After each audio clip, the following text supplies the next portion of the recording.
This is the first ever coronavirus pandemic in the world. This morning, there are almost 43,000 new coronavirus cases. The Anambra State government has ordered all schools in the state to vacate immediately. Global stock markets have plunged over fears about the coronavirus. COVID-19 is menacing the whole of humanity, and so the whole of humanity must fight back.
Excellencies, distinguished guests, ladies and gentlemen, greetings in whichever time zone you're in.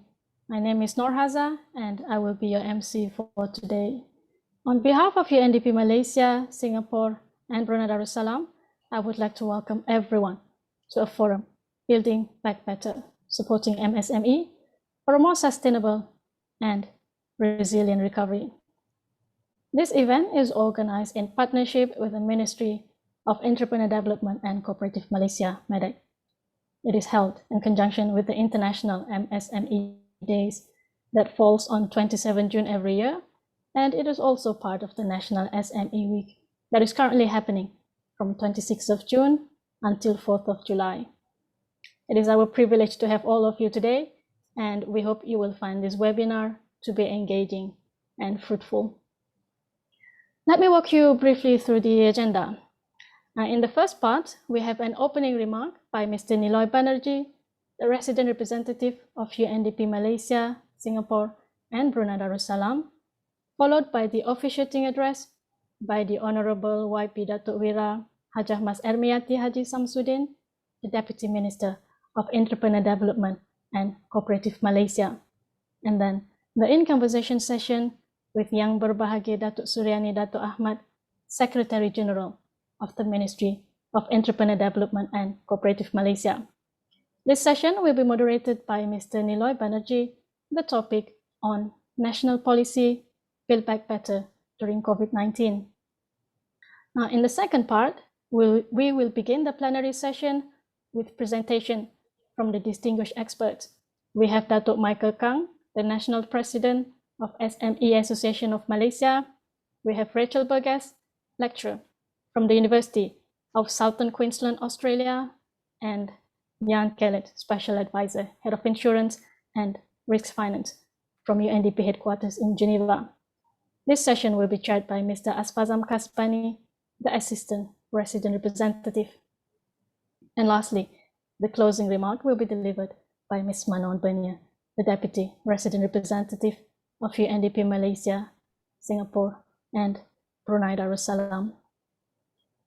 Throughout the session, I would like to encourage our audiences to engage and to ask questions through the Q&A chat box. Now, without further delay, I would like to invite Mr. Niloy, the resident representative, to deliver his welcoming remark. Mr. Niloy, you are warmly welcome. Thank you, Nurhaza. I hope you can hear me. Thank you very much, colleagues. Good afternoon from here in KL, Kuala Lumpur, Malaysia, and good morning to you who are in different parts of the world. Very, very, very happy to see you all here.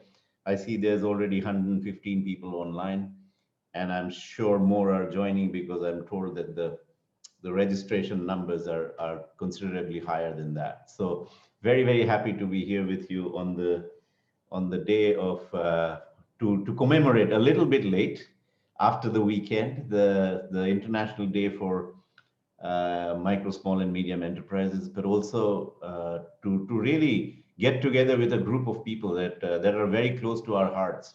I'm sure in MEDAC as well as certainly in UNDP.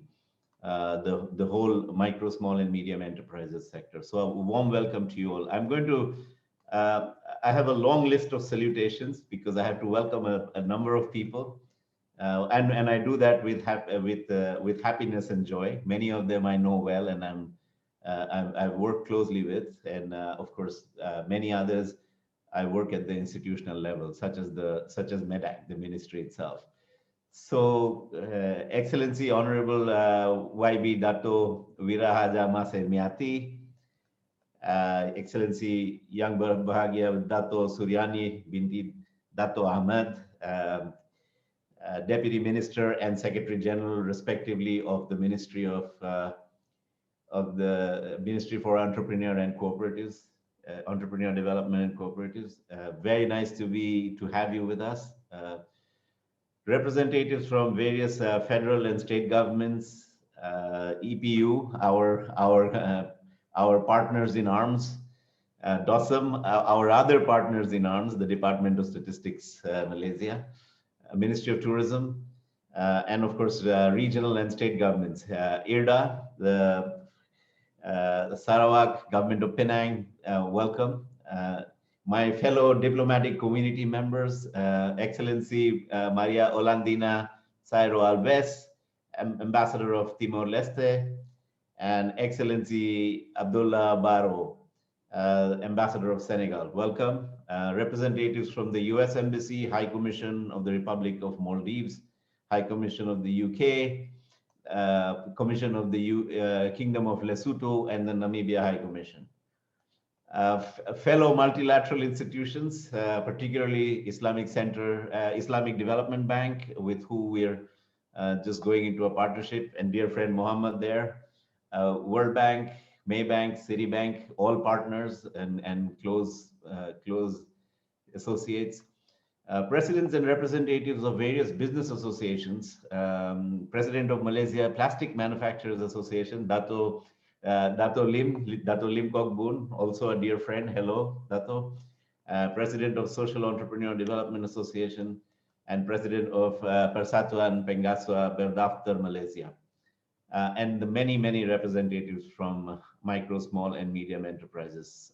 Very, very happy to be with you, and a special welcome to our friends from the civil society, NGOs, think tanks, and academicians, without who we would not be able to take this agenda forward.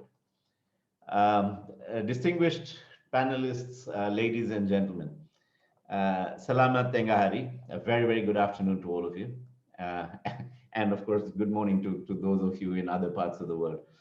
On behalf of UNDP, the United Nations Development Program, I would really, really warmly welcome you to this forum. Building Back Better, supporting micro, small, and medium enterprises for a more sustainable and resilient recovery. And that is the theme that you will hear throughout the day. As you heard in Nurhaza's wonderful introduction of the session, we have a rich lineup. I'm the least valuable in the whole lineup. There's just after me, Excellency YB Minister goes, Deputy Minister goes, and then YB KSU, Dato KSU goes after that. And then we have a little bit of a question answer session where Dato KSU will be able to give us a more expanded vision of MEDAC. And then you have a high power panel of spanning the small and medium enterprises, academia, and our very own specialist advisor from UNDP, Ian. And then my deputy Menon will come in and close. So it's all a good, much to look forward to today. Let me just say how the global picture from where UNDP sits, and you will hear more about this in the course of the day from my other colleagues. What is the global picture of micro, small, and medium enterprises, and why they are so close to UNDP's heart? So I will lay the global picture out very quickly and then come down to Malaysia and what it means. So look, it's some fascinating statistics are emerging as to the contribution of micro, small, and medium enterprises. I'll keep saying MSMEs after this, just to not have to repeat the whole mouthful. But you know, employment-wise, MSMEs are coming out to be a global powerhouse, 70%. And then equally as contribution to GDP, 50% globally coming from MSMEs. It's very counterintuitive. I know that because the corporate sector dominates the headlines, but it's really the MSME sector that is driving two very key parameters of economic health and human well-being. Employment and overall GDP. But now, of course, the pandemic has had a disproportionate impact on SMEs, and we are seeing some really difficult impacts, and you feel it every day in your daily lives. So I'm not going to belabor it, but I'm just giving the global picture. We find that first, SMEs broadly are affected, but within them, even some special cohorts are affected even more. 61% of women-led firms felt pain during the COVID-19 pandemic of one kind or another. Cash flow disruptions, market disruptions, labor supply shortages, and all sorts of disruptions brought about by the lockdowns, which you and I are living with on a daily basis as we speak. Also, enterprises led by young people suffered more. This is a pain point again. I mean, to have our younger people suffer more disproportionately in a pandemic of this sort. Many of you, and globally the picture is that 30% face some vulnerability and are likely to be shut down, have to shut down for business reasons,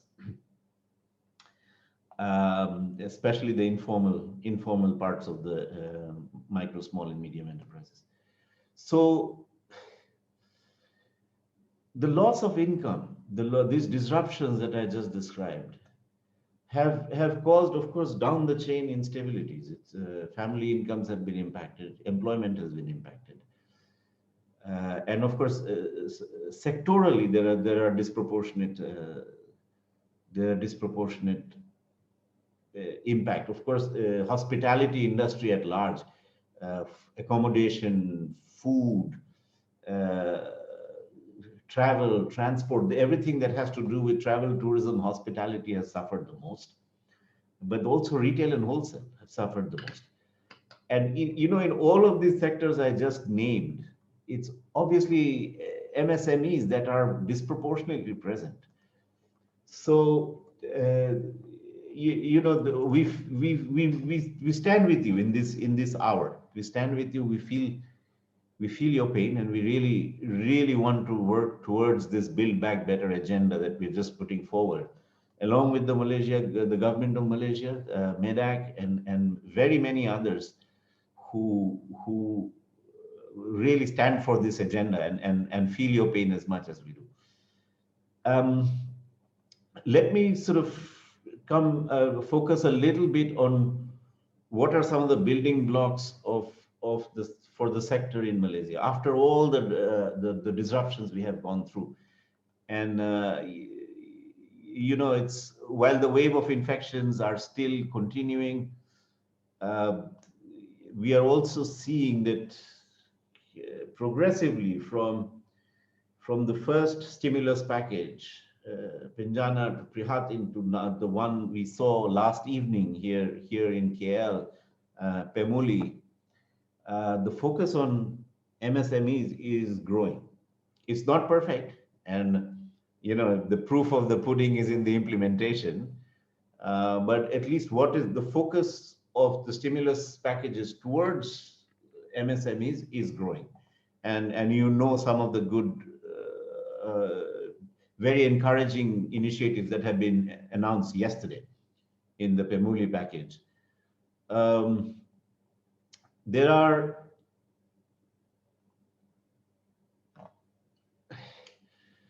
UNDP did a rapid household survey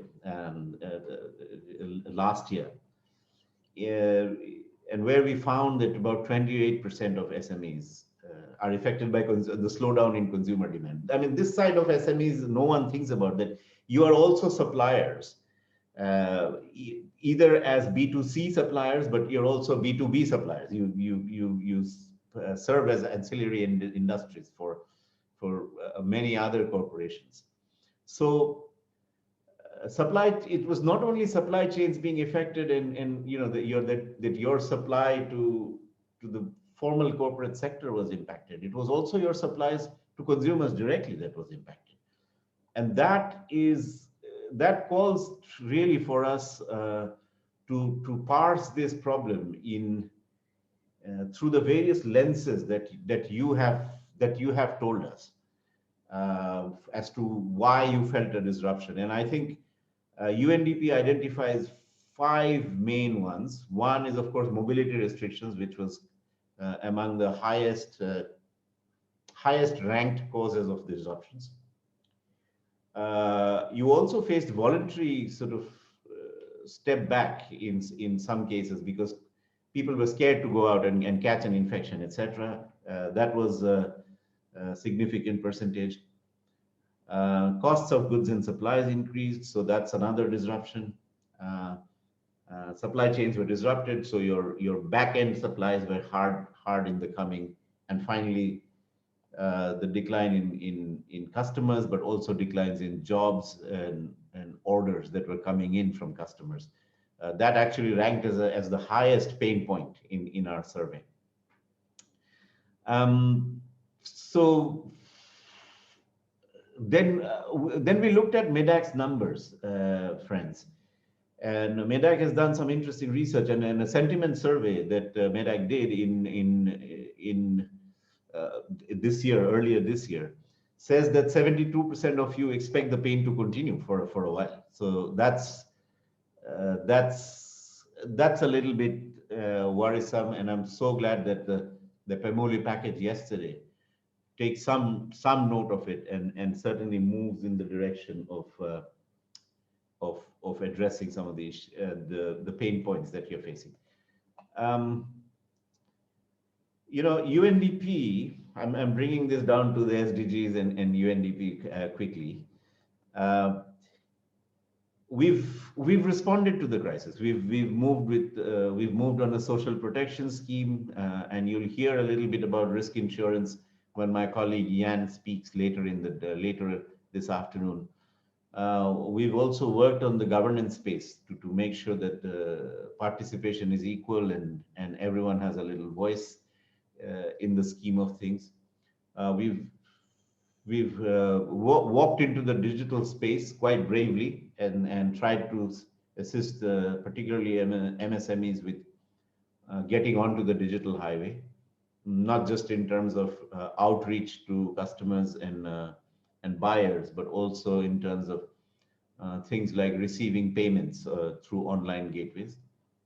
And of course, our other packages on green recovery and how we make sure that when we build back from all these, from the crisis and all the stimulus packages, we build back in a way that is more green, more planet friendly, and slowly begins to nudge the question of the viability of our environment and how we go forward to create a new generation of development ideas and policies to follow behind them. Esteemed guests, the pandemic is also challenging government. It's, as you can see, these stimulus packages are not coming out of magic. They have to, the money has to come from somewhere. So, and to get them distributed fast, at a speed that is useful, and at a speed that makes a difference in people's lives. So governments are also challenged. So UNDP is trying as hard as it can to stand with government while government takes the leadership role in dealing with this. UNDP is trying globally as hard as it can to support the role of governments in bringing some sort of relief, first relief, and then quick recovery, and recovery in a resilient manner, so it gets to a better place. There are different initiatives of excellence happening with different governments around the world, but I won't belabor them right here. But they span countries from Cambodia to Singapore, where we are doing trying different ideas, addressing supply chains, addressing digitalization bottlenecks, and also in some places trying to create big analytical platforms where we track what's going on in the MSME space, and all that is going on, like the SOPs and how they're impacting the stimulus packages and how fast they're getting out, etc., etc. So we are also creating these dashboards involving big data. In Malaysia, we started our initial sort of COVID in the early months in March 2019 when the first lockdown was announced. 2020, I beg your pardon. When the first lockdown was announced, we quickly did some relief work with NADMA, for example, to support Malaysian SMEs, and from there to support quarantine centers, etc.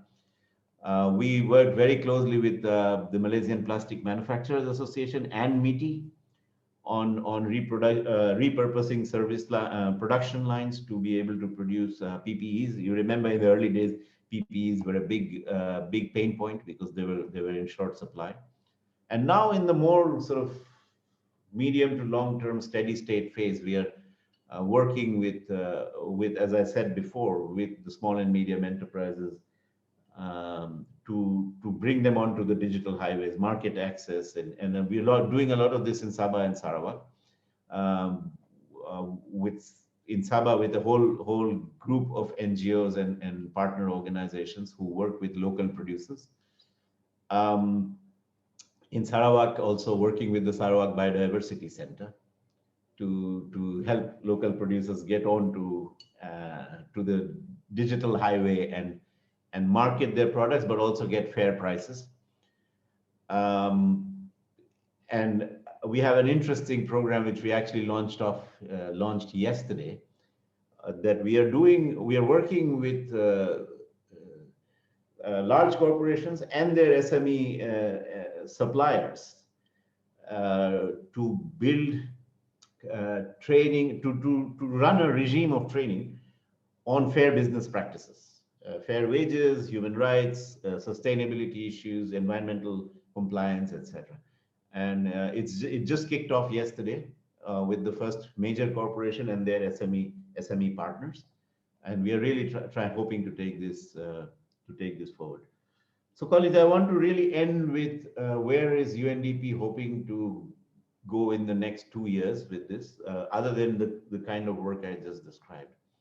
One is we are very, very concerned about, how do we protect workers in SMEs and independent entrepreneurs who run SMEs over and above the schemes that the government has let out. You've seen wage subsidies, you've seen rent forgiveness schemes, etc. But how do we stand also with people who work in SMEs and entrepreneurs who are taking the risks out there? So we are really looking at risk insurance.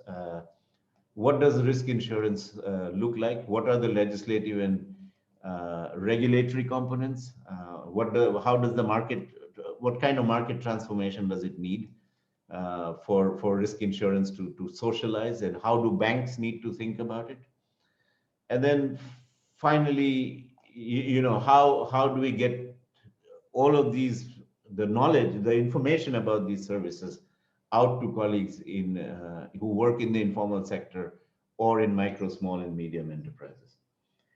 I will just refer to a few things that I found very interesting in yesterday's PEMULA package. I particularly found the PICAS initiative, the private-public partnership that is aimed at SMEs, quite interesting. I found the subsidy UPA, the wage subsidy scheme, quite interesting.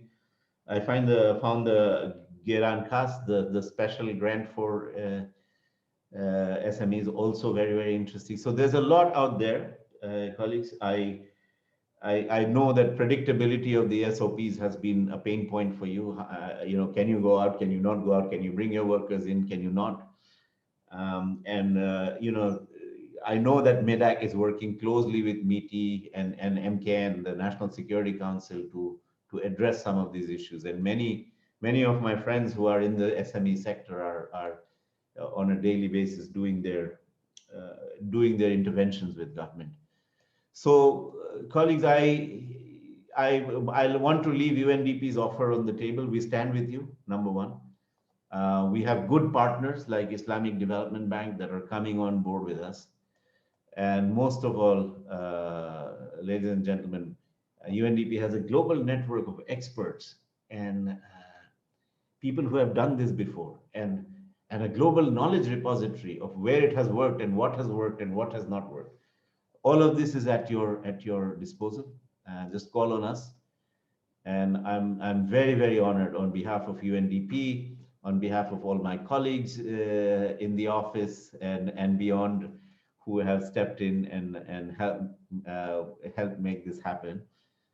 So I'd like to finally record my appreciation for the Honorable YB, Dr. Wira, and I also to the Honorable KSU, Dr. Suryani, for MEDAC's ongoing collaboration with UNDP.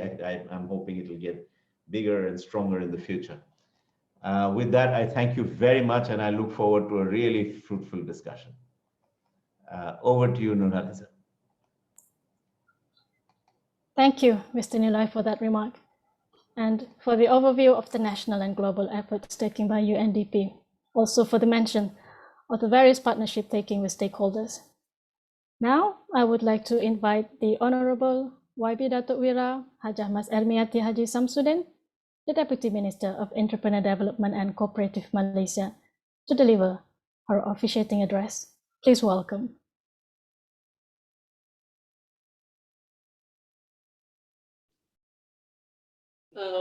Thank you, Azhar. Thank you, Mr. Nilay Banerjee, Resident Representative, UNDP Malaysia, Singapore, and Brunei Darussalam. Thank you for the great welcoming remarks.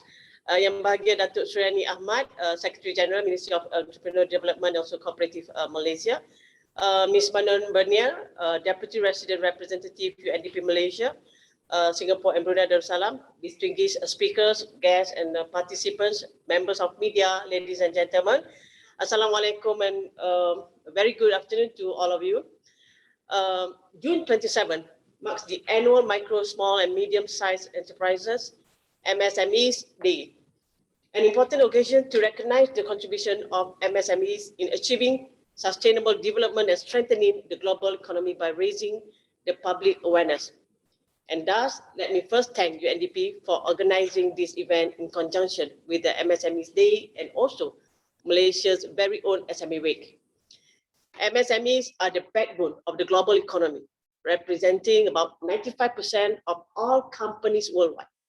Here in Malaysia, with an estimated of 1.5 million entrepreneurs, MSMEs contributed about 38.9% of the national gross domestic product, GDP, in 2019, and employed almost half of the country's workforce, which accounted for 7.3 million people.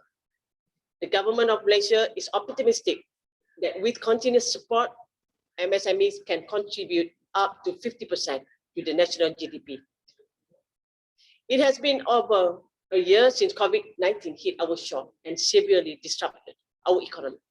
Last year, our economic growth contracted about 3 consecutive quarters, leading to a decline of 5.6% for the full year, the deepest contraction since the 1998 ASEAN financial crisis. And this proved the extent of impact from the COVID-19 on the economy, which MSMEs are at the center of it. While the movement control orders MCO imposed in 2020 are considered necessary to contain the spread of COVID-19, this measure has adversely impeded the much-needed economic recovery with temporary closure of non-essential businesses and prohibition of the mass movement nationwide. We can see the impact it has on the food and beverages subsector, which experienced a sharp decline of 31.5% in growth in the second quarter of 2020. The impact is still ongoing in 2021, with the imposition of MCO currently taking place. Ladies and gentlemen, the government imposes all these conditions with heavy heart because we understand that for each and every day when movement are restricted, the losses for businesses and people are even greater. We are aware that the country lost about 2.4 billion daily during the first MCO, and the figure fell to RM 300 million daily during MCO 2.0, after more the economic sectors were allowed to operate. Based on the survey conducted by MEDEC in March 2021, over 90% of MSMEs in Malaysia are at risk of premature business closure if the MCO continues. The majority of MSMEs, as well as informal entrepreneurs from various economic sectors, feel anxious with their overall business situation. More than half, 54% of the respondents, especially micro enterprises, state that they will only be able to survive between 3 to 6 months. Almost 3/4, 72% of the entrepreneurs expect their business to suffer continued losses. And this situation is felt to contribute to job losses to over 3 million in Malaysia, as you said just now, Mr. Lilon. And in the wake of the global pandemic, going digital and being digital is one of the avenues for MSMEs to survive in the tech-driven new normal. There is no doubt that digital adoption has been fast-forwarded amongst entrepreneurs as they tap on the technology to safeguard business continuity. But behold, greater challenges emerge as inequality is reinforced by the digital divide. Those without reliable internet access are very much at disadvantages when it comes to operating business from home, participating in online business and upskill classes, accessing online government services, coordinating work remotely, and many other setbacks. Those who have not embarked on the digital journey will take a longer time to recovery. On a brighter note, MSMEs do not need to go on the recovery journey alone. You can tap on stimulus package offered by the government, such as Pemakasa Plus, announced 31st May 2021 to help your business recover. Pemakasa Plus, a 40 billion aid package, includes 5 billion direct fiscal injection from the federal government on top of previously announced stimulus package totaling over 100 billion to boost public healthcare capacity, preserve the people welfare, and ensure the sustainability of businesses. Even yesterday, the Prime Minister announced the Pemulih package. Ladies and gentlemen, business sustainability and recovery remains an important agenda of the government and was put forward in the 12th Malaysian Plan as part of the recovery plan. Consistent with the Sustainable Development Goals 2030, the government pledged to all that this goal and progress are being monitored closely. As such, it is timely call for all of us to work together to address all the business ecosystem issues that are increasingly becoming complex due to the pandemic.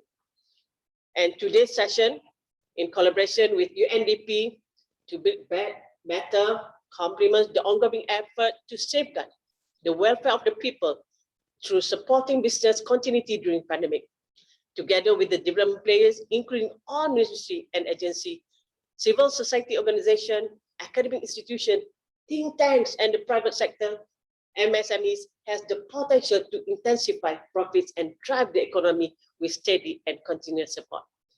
Thank you, UNDP. And therefore, this is not the time to point fingers, rather, it is time to race together to address the issues in hand. Before I end my speech, I hope this year's National MSMEs team mula berdikit azam melangit, or small business, big ideas will see us through this crisis. Thank you very much. Assalamualaikum warahmatullahi wabarakatuh.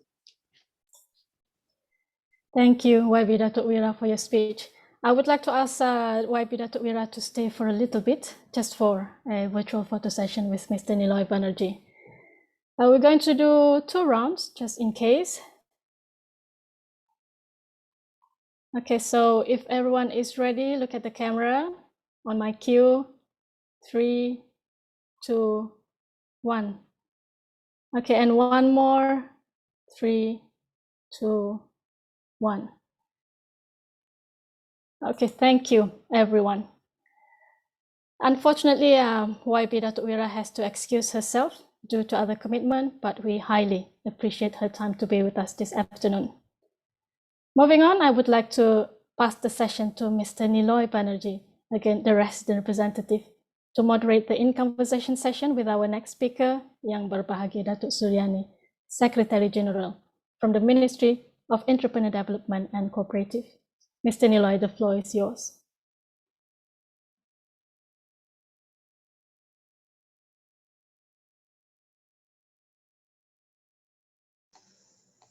Sorry, I have been overly zealous in muting myself. So I'm back. Thank you, Nurhaza, and very good to see you, Dato Suryani.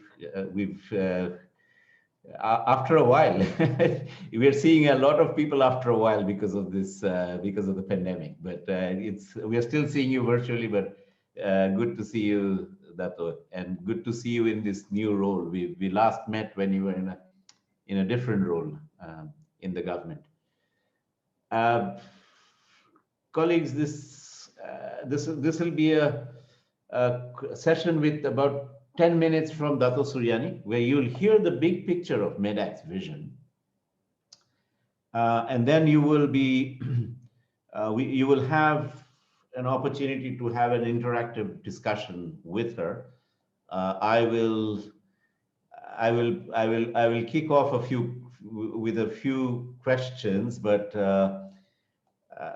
the floor will also be open, and the questions will be harvested also through the chat box. So this is your chance, colleagues, to hear from the ministry that's fighting your corner.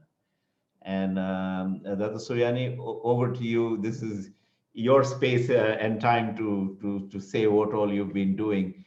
I just want to tell colleagues here that this is not Dato Suryani's first rodeo. She's a very seasoned hand in the government of Malaysia. She's previously served as the Secretary General with the Ministry of Communications and Multimedia, MCMC. She's been director of the INTAN, the Civil Service Training Institute, the National Institute of Public Admin. She's been Secretary General of the Ministry of Women, Family and Community Development, and she has been Deputy Secretary General at the Ministry of Home Affairs. So welcome, Dato, to the seminar. Very good to see you. And over to you, Dato, for how you want to lay out your, take it away, how you want to lay out your vision and what you're doing. All right. Thank you so much, Mr. Niloy Banerjee. Thank you also to Haza and to the rest of those who are present today. Very good afternoon to all of you. I would like to first thank the organizer for inviting me to this forum today. It is my pleasure to share with all of you today on what measures the government has put in place to achieve recovery for the MSMEs. Yeah. As you have mentioned earlier, since the outbreak of the COVID-19 pandemic in the 2020, in the year of 2020, Malaysia is experiencing the highest wave of COVID-19 of cases, where daily cases still above 5,000 now, and over 60,000 active cases since last year.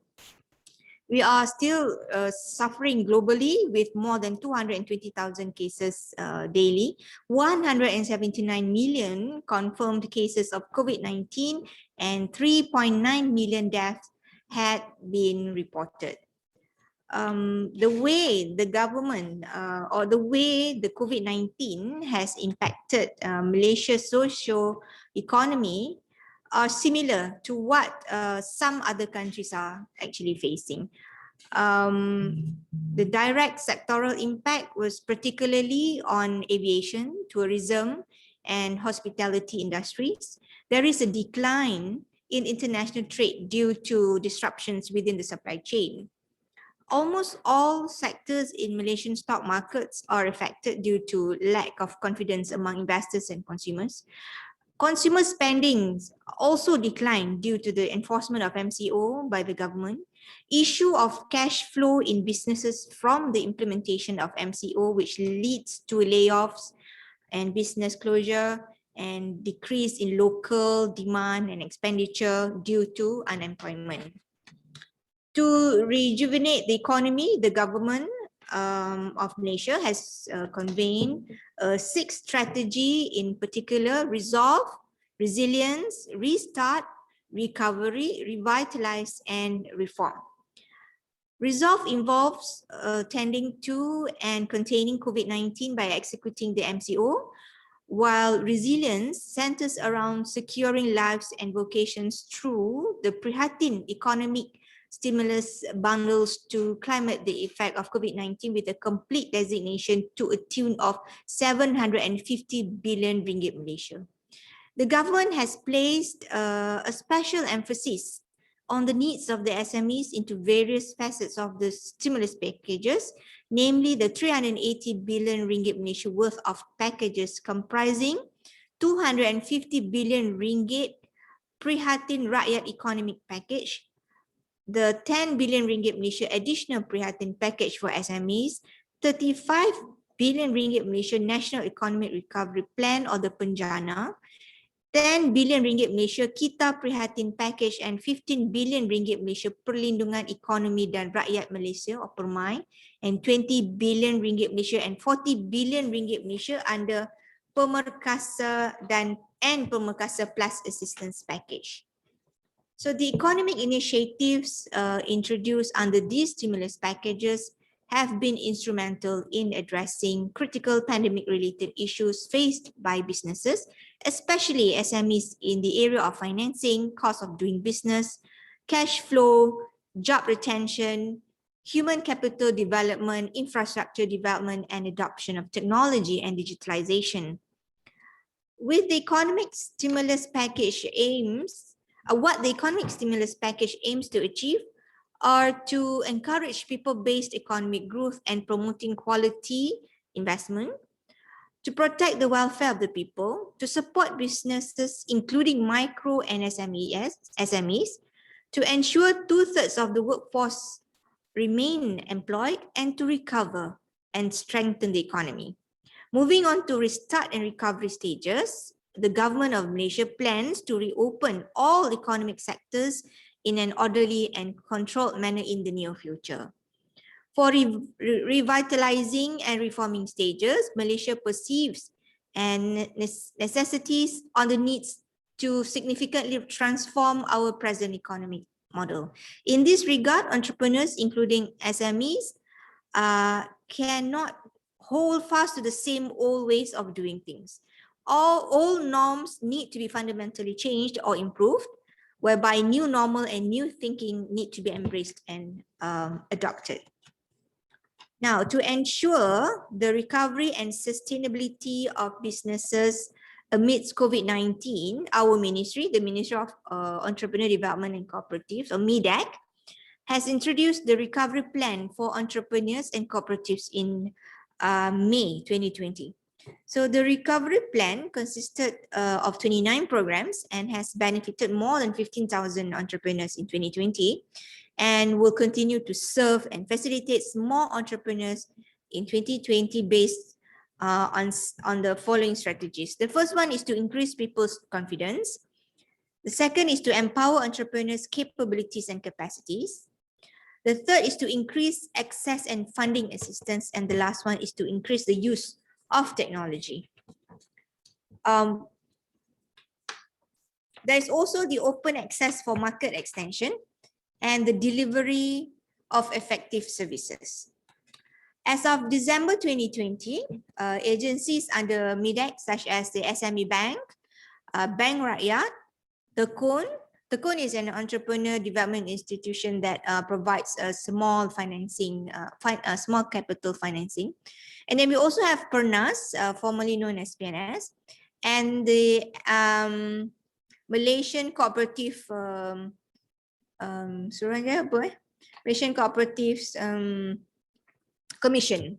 They are all committed in offering financial assistance for entrepreneurs to restore their business operations, of which 1.48 billion ringgit Malaysia was disbursed through these agencies to about 53,450 beneficiaries.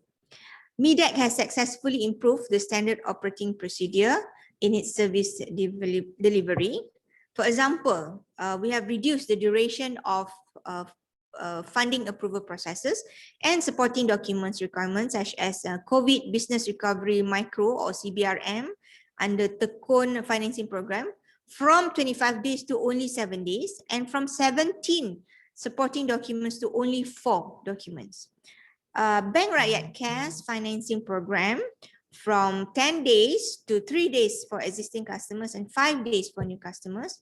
And the SMA Bank financing programs from 30 days to only 4 days. We have also conducted virtual site visits. We have delegated approval authority, credit assessment through credit templates, and development of online tracking system. So all these are being digitalized and we reduce any physical contacts. SME Bank, Bank Rakyat and Tekun also offered moratorium to entrepreneurs in reducing their financial burden during COVID-19 pandemic. UDA Holdings, one of our agencies, has offered rental exemption and discounts up to 40% to tenants of its 989 business lots. With regards to digitalization efforts, InScan, the National Entrepreneurs Institute, InScan has proactively conducted online onboarding coaching program or eBot, InScan business trainings and InScan masterclass to increase use of e-commerce and digital platforms among entrepreneurs. eBot participants have successfully increased their sales more than 20% after being coached under this program. The government of Malaysia will continue to monitor the needs, feedbacks, and implementation of existing measures to ensure the country's economic rebound and resilience are on track. Thank you very much.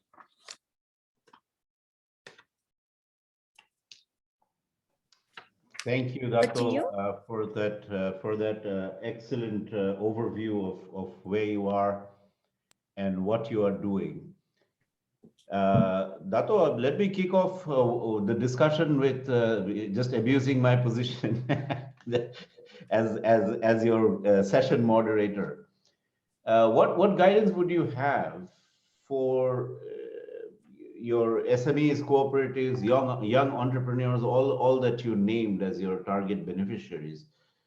How do they build back better, more resilient, so that the next time we have a crisis like this, we fare far better than how we have done this time, with far less cost to human beings. And what would your advice be as to how to do this build back better, stronger, greener? Anything that you want to say a few words about? Yeah, I think COVID-19 has actually taught us a very bitter lesson. What bitter lesson is actually preparations. We are never prepared for this. All of us are not prepared. We didn't know that this is a global crisis, which turned out into a pandemic. Not in our generation have we ever faced this kind of situation. So why we facing this crisis is because we're not prepared. We're not ready to face this crisis. So the key word here is actually preparations. Preparations for us to ensure that we are ready to face another crisis. You see, in Malaysia, we wanted to digitalize all our business transactions a long time ago, but it took a very slow pace then. We implemented our digital Malaysian super corridor some 20 years ago. We started that. We wanted to go to become a high-tech economic country, but it went very slow until this pandemic came along in 2020. What happened was we were being forced to go into digitalization in a very short time frame. This forceful thing has caused us to force ourselves to learn new things in a very short time frame. Why is it so? Because of lack in preparations. So to me, the key word here is about preparations. The second one is about collaborations. We cannot be doing this on our own. It has to be a collaboration.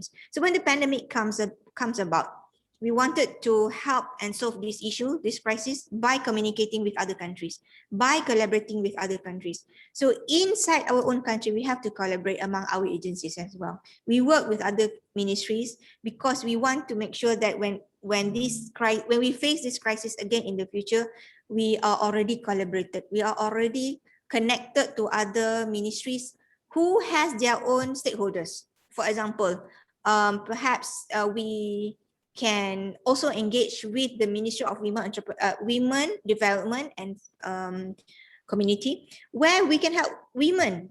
We can collaborate with that ministry to help women prepare themselves for the next crisis, should there be. Of course, we do not want to have any more crises in the future, but look at us now. We are not prepared, but we have to face it.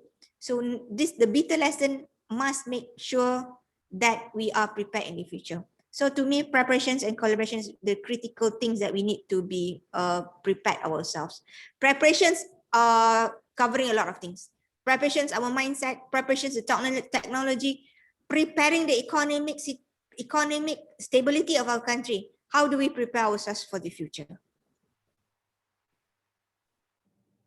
Excellent, Dato. I think you're hitting it on the head.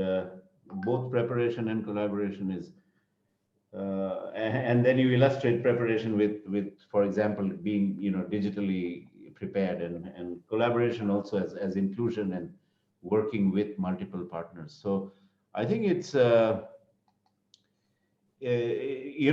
have a whole bunch of questions bubbling in my head, but I think I should, given that we are getting increasingly pressed for time, I should open it up to participants. I see some questions in the chat box, Dato, which I'm going to quickly read to you. The first one is from Miss Dora Mock, asking if there's a financial assistance or anything that is directed at startups in particular. Is that something that you're thinking about? Is that on your horizon? And if so, or if not, where else should colleagues be looking to? Well, thank you for the question. For startups, actually we have Tekun, which is covering which also covers the informal sector. But we also have actually Magic. Unfortunately, Magic is not under us. Magic is under the Technology Park Malaysia, where they provide the startup funds as well. So they can actually help you to kick off your businesses if you want to, start your business. All right, I have another raised hand. Sorry, I'm struggling to see. It's purely my fault for not being digitally savvy. I'm seeing a raised hand from Dato Su. Is that a raised hand? It's not. Okay. So let me just continue the conversation while I figure out the technology. For people who want to use this moment to switch to sort of greener production lines, or women entrepreneurs who want to use this moment to sort of make a dent in that global statistic about women-headed enterprises are suffering, or young people who are suffering more disproportionately. Do you have, from your experience, do you have any suggestions and quick wins and then a longer term perspective on how they should prepare themselves? And I really like your lead in that we must be prepared for the next one. So Dato, any ideas that you want to share on that one? Yeah, how do you prepare yourself is actually to equip yourself with information, with knowledge. That's why we have our own institute here, the National Entrepreneur Institute. So those who have not opened up their business, that's actually one of our policies, is to make Malaysia an entrepreneurship country, a nation where we are focusing on entrepreneur. Because when you become an entrepreneur, you are your own boss. You control your own economy, you control your own income. So the preparations include getting yourself equipped with enough knowledge. Knowledge itself is a big thing. What knowledge do you need to have? First of all, it's about how you want to start your business yourself. So you have to prepare yourself mentally first. Once you do that, once you're mentally prepared, you're able to embark on your own. So when you equip yourself with knowledge through these training centers that we have in Malaysia, there are actually various training institutes in Malaysia. So once you get yourself equipped with this information, the knowledge that you have, you're able to market yourself. The second knowledge that you need to know is about how to quickly make yourself know about digital business. So this is the things that you need to prepare your business. The future is now. The future is right now. So to enhance your knowledge is also to enhance your digital knowledge, your technology knowledge. You must already, by now, when you open up your business is already being digitalized. Meaning everything that you're organizing in your business, it must already, for example, your accounting, your financial, your human resources, they all must already be digitalized. You do not need to keep books, or you do not need to keep in writings anymore of your information. It all use the technology inside them. So once that is already in place, then only you start to talk about your product. How do you market your product? So these are the important things that you need to know by getting yourself trained through the institution that we have. The trainings now are already done through online. So online training are those the things. For the youngsters, actually we are also trying to get the younger ones to join the business at an early stage. So that when they leave university, they do not depend on the job market too much where they become an employee. So where they should be is once they leave the university, they become their own employer. So that's where our agency comes in. So our agencies will provide you these funds. Tekun, for example, will be able to help you. So Tekun has a lot of programs under them. Tekunpreneur, they have Tekun for graduates. They have funds for women. They have funds for even those who have just retired from the army services. That's one also. So we have to take care of them also. While we want to prepare the younger generations for the future, we must also take care of those existing ones. So these are the things that you do. The things that you need to do is to equip yourself in knowledge. So knowledge itself is a big thing. So prepare yourself with that and mentally prepare also. Excellent.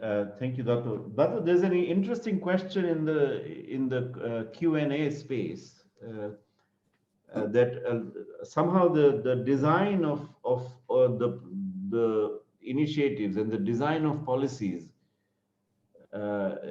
it seems the client we keep in mind is manufacturers, small and medium manufacturers. What about, there's a question that asks, what about the service providers? And the examples that have been given are hairdressers, electricians, and technicians who support air conditioners, etc. And spa owners, basically service providers as opposed to manufacturers. Is there a special track that you want to lead them on to, or something tantalizing that they can lock on to from what you're saying? Under our agencies, actually we cover all types of sectors, not only manufacturing. The services sector are very critical in our country because services sector contributes a lot to the GDP of Malaysia. I think you probably need to be aware of that within the agencies of MIDAC. I keep on repeating saying that Tekun is the agency that you should be looking at, because Tekun will cover all of your businesses that especially on services that you mentioned just now. So the funds that Tekun offers within the range of between 1,000 ringgit to up to 100,000 ringgit, depending on the sector that you are looking at.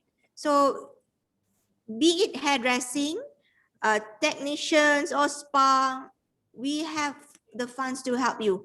With the announcement made by the Prime Minister yesterday, we are given additional 100 million more to help the small entrepreneurs in various sectors to start their businesses. So come on, come and meet us, come and meet the Tekun. We are there for you. Maybe you have been misled by thinking that we only help the manufacturers. That manufacturers would, is being helped by SME Corp. So SME Corp will go for the higher ones, the bigger SMEs.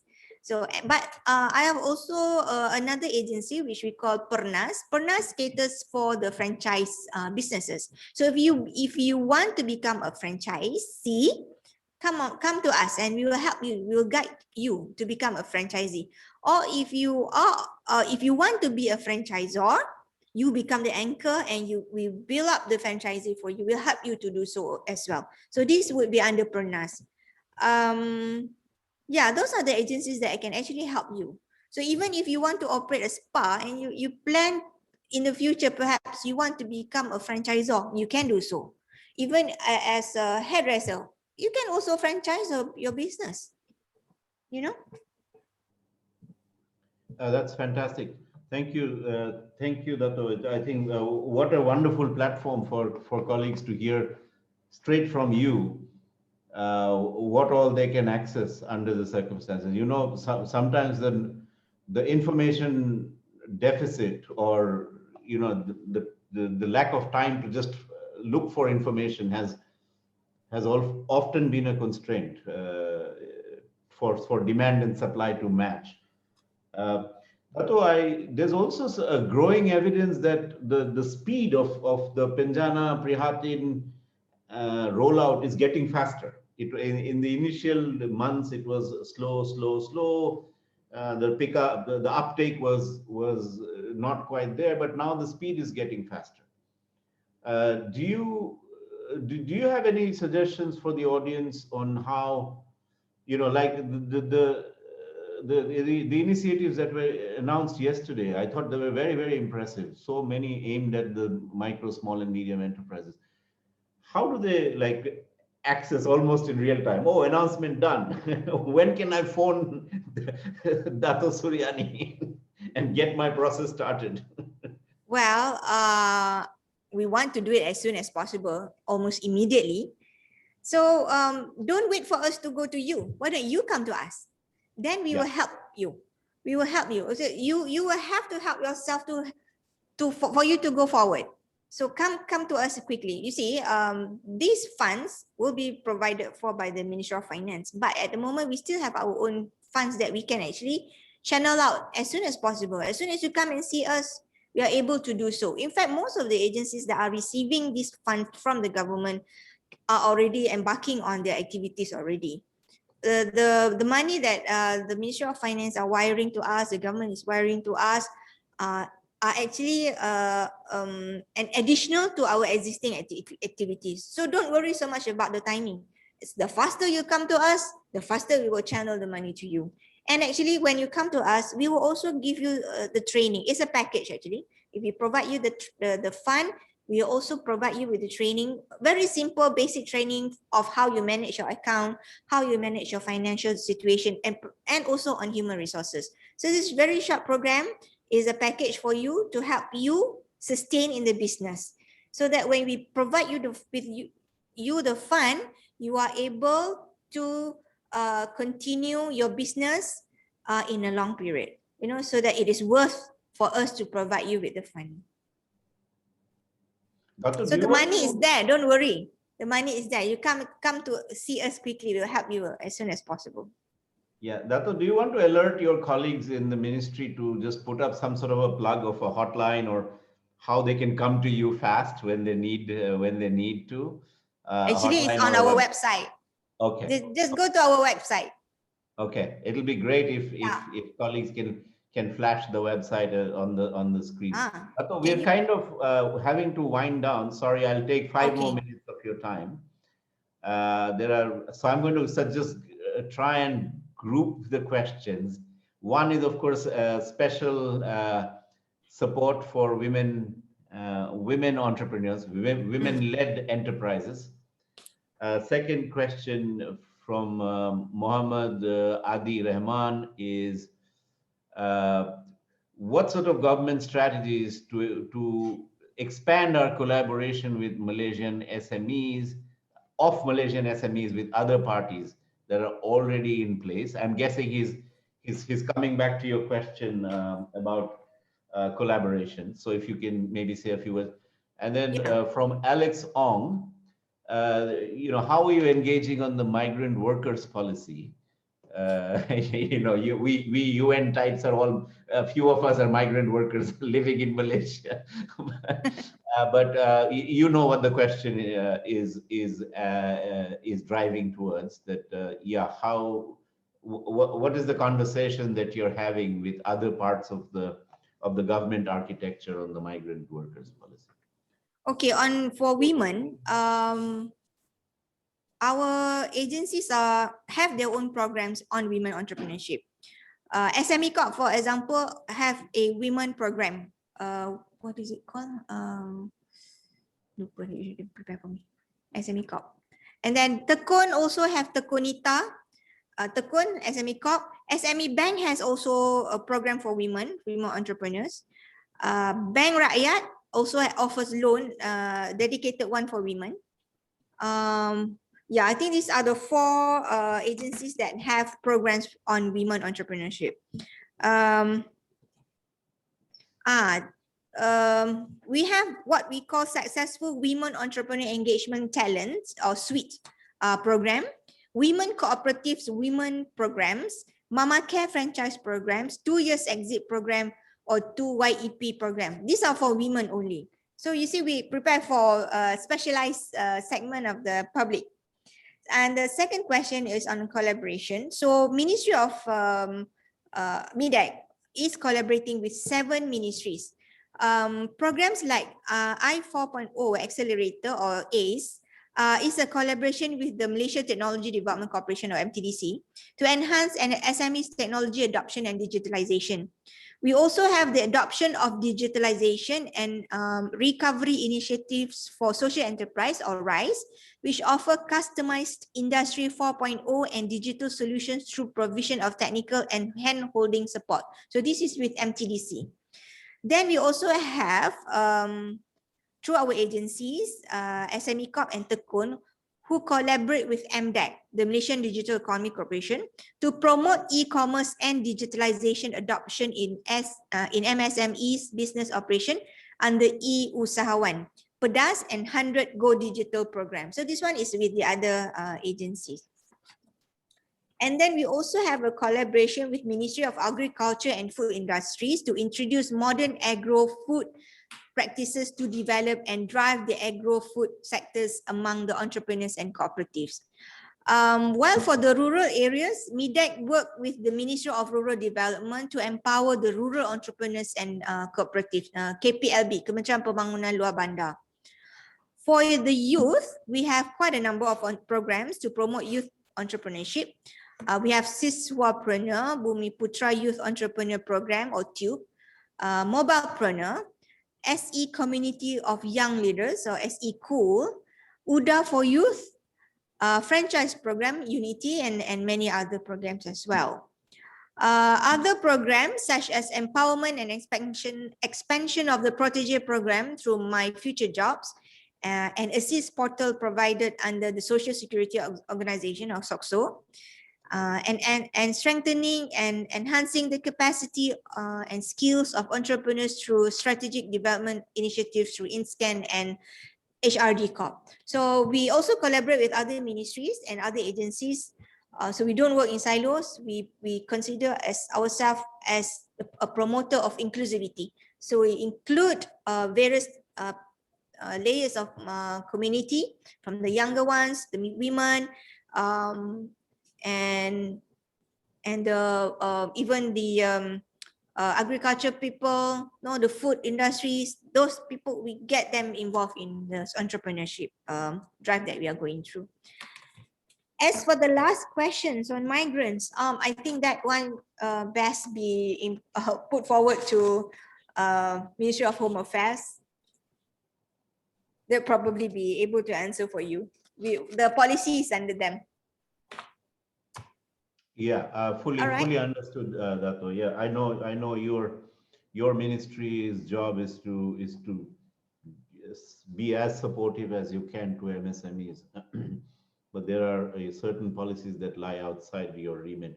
I'm very, very thankful to your ministry colleagues for putting up the channels to how to reach your ministry. There's a website, and then there's a question in the chat, Dato, which is about how to access Tukun, but I think I won't bother you. You've already answered enough. But I hope one of your colleagues will jump in to respond to the chat about to respond to the chat question, because I think this session will keep live. Dato, thank you so much. I take away some very key messages from you. One, there is no dearth of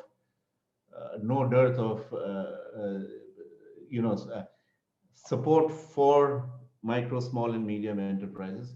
But more importantly, I feel there's no dearth of political will or wanting to do something and be proactive about which really is very, very encouraging. I take away, Dato, your two key messages about how do we build back better, to be better prepared, how do we make ourselves more resilient, and the next time we don't take such a big hit as we have taken this time. Of course, hopefully nothing happens at this scale, but we know it will. So the preparation, collaboration duo that you laid out, including being well informed, being digitally savvy, etc. And you've laid out a whole range of schemes that one can come to your ministries. And finally, another point that struck me is what you're doing as part of the recovery package is a layered on top of what you already had schemes for, and many of your agencies and sister ministries are also running parallel processes, and so it really looks like it's a good ecosystem on which we just need to build well and make sure the end result gets to people who really need it. And I'm deeply grateful to you and YB Deputy Minister for for such sincere and honest answers and such an honest reaching out to the rakyat. So thanks very much, Dato, and thank you for your time. Sorry we've gone over a few minutes, but it was worth it for sure. Thank you. Thank you. Nurhaza, over to you for the next session, please. Thank you, Mr. Niloy, and thank you, Yang Berbahagia Datuk Suryani, for an eye-opening conversation.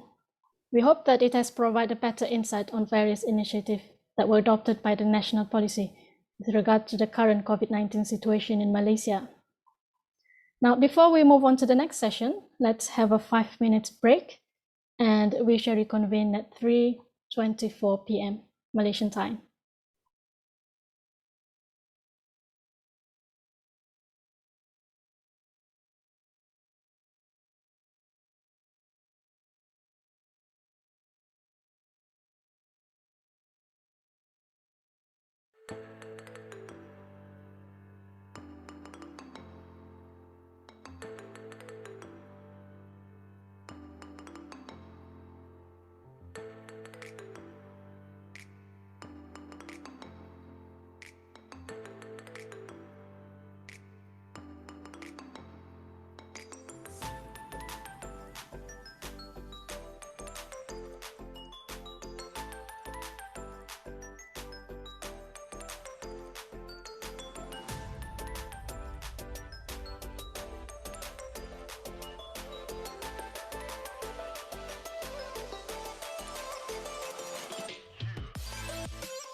Excellencies, ladies and gentlemen, I hope you managed to enjoy your short break.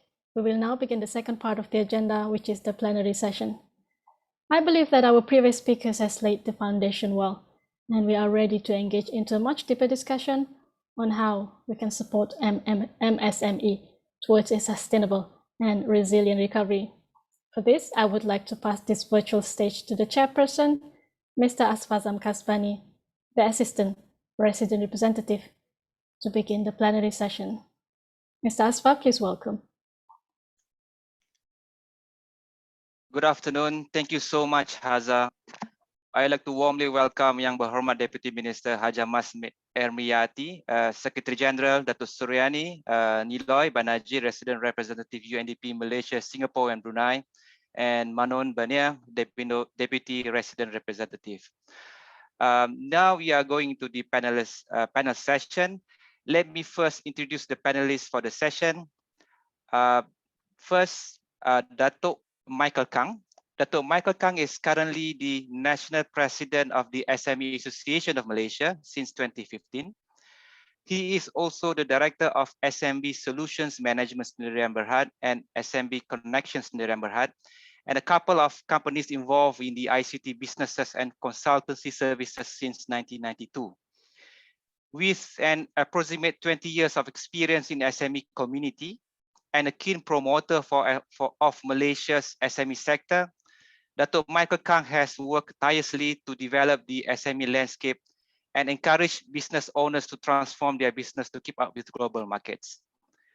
He was a member of Oversight Committee of the Exercise Duty under the Ministry of Finance, where he served to bridge the communication between SMEs and the authorities. Our second speaker is Ms. Rachel Burgess.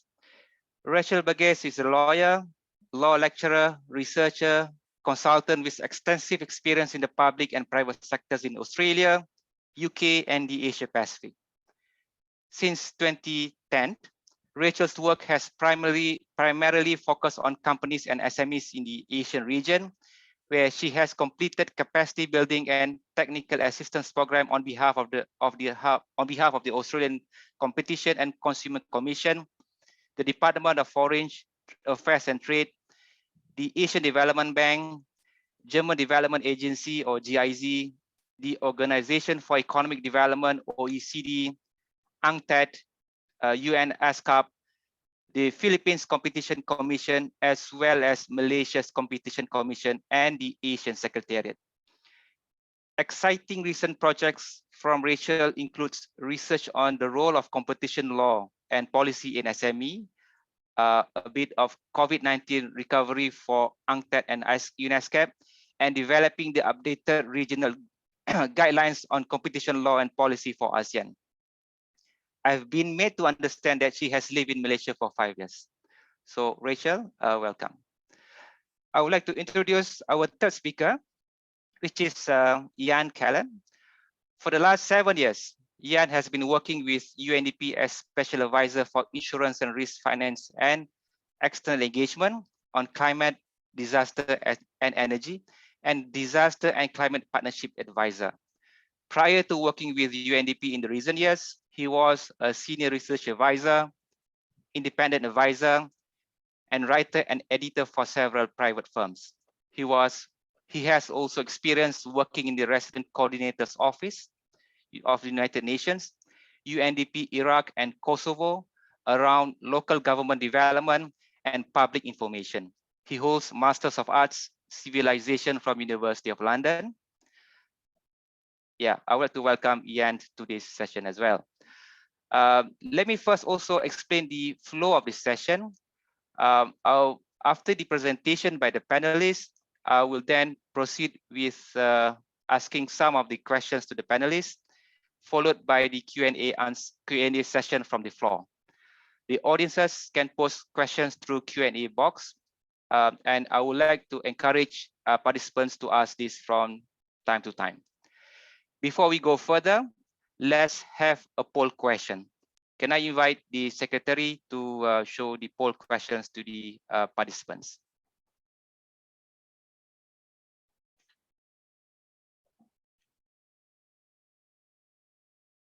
Number one, do you think in depth about government initiative to help business build back better before this event? Number two, based on priority, which areas do you think should be focused to help MSMEs to build back better? Number three, how do you think MSMEs can be helped to build back better? What are the areas that government can provide?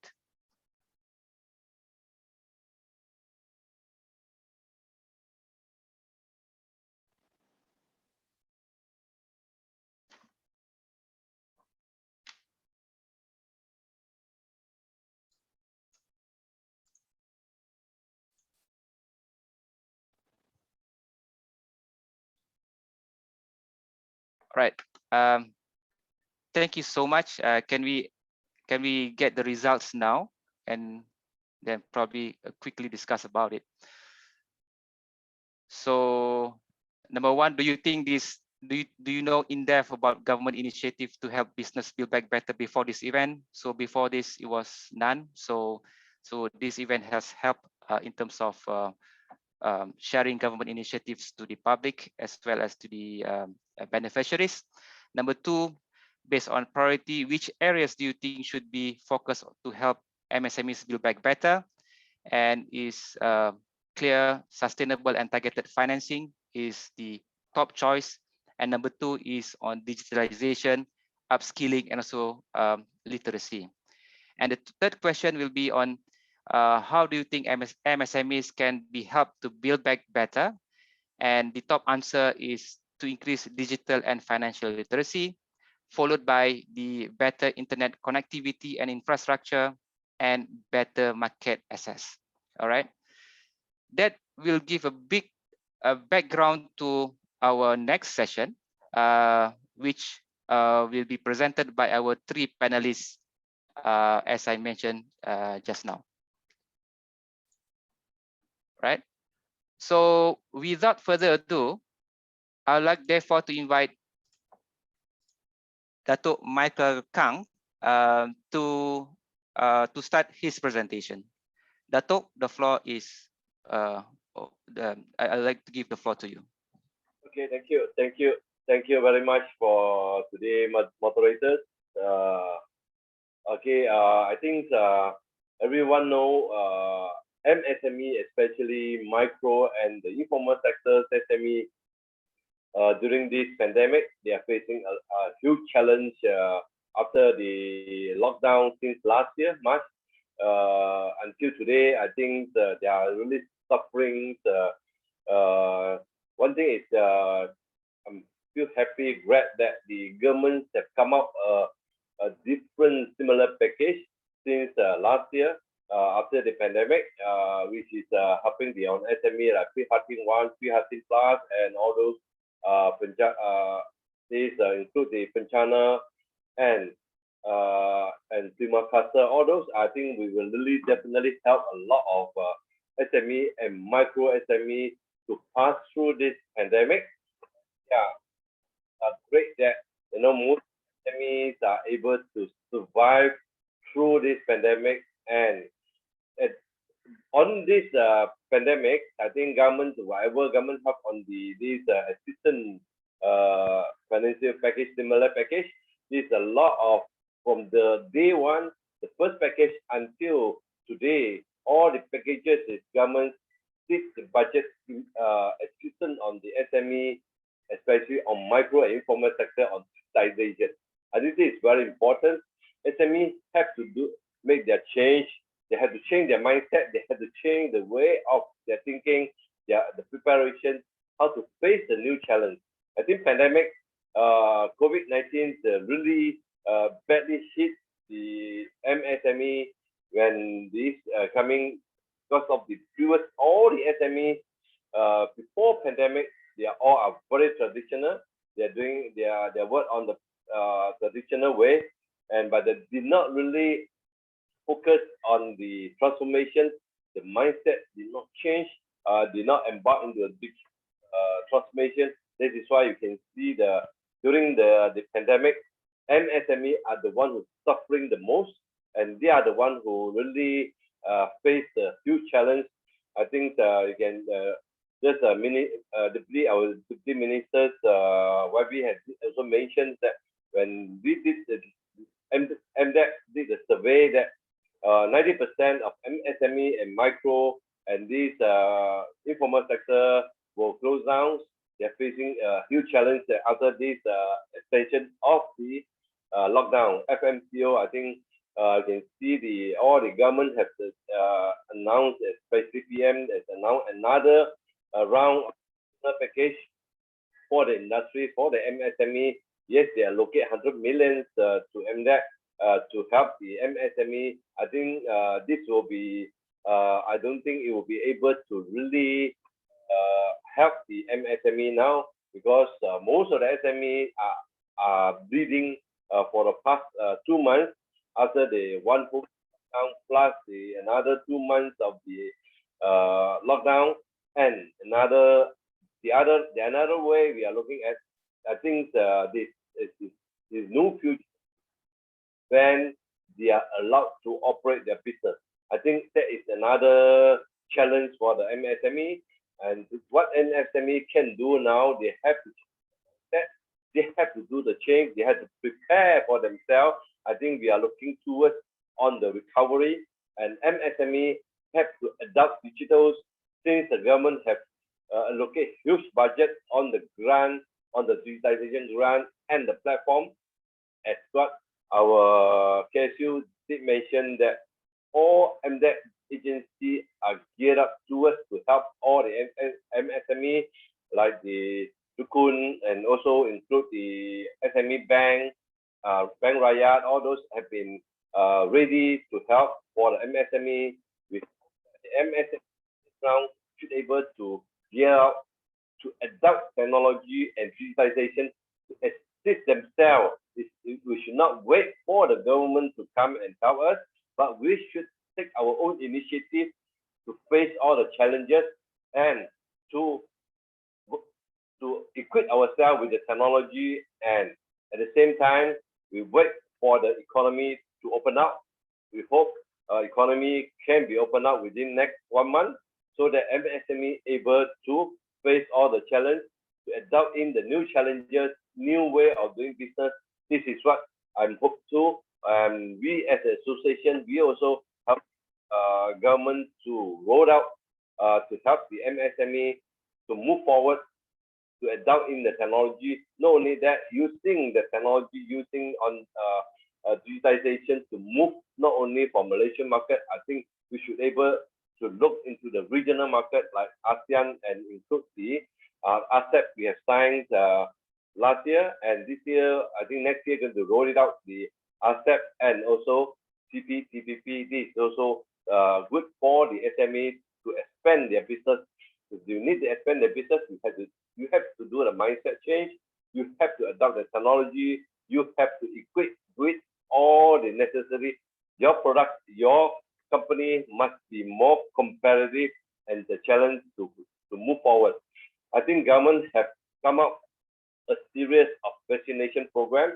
As an association, we also help on the government to set up the vaccination centers to help the economy frontliners for vaccine all the economy frontliner. We hope that MDEC can also assist MSME to get all the MSME to vaccine for all the SMEs, so that they can able to move, able to start their business, to generate their own cash. If not, I foresee a lot of MSME are bleeding. They're not able to recover. So we hope this is the round for the MSME time to recover and follow with the new package, new package, which is ready for the MSME. I think this is what we are going to deliver. Pass that to the host. Thank you.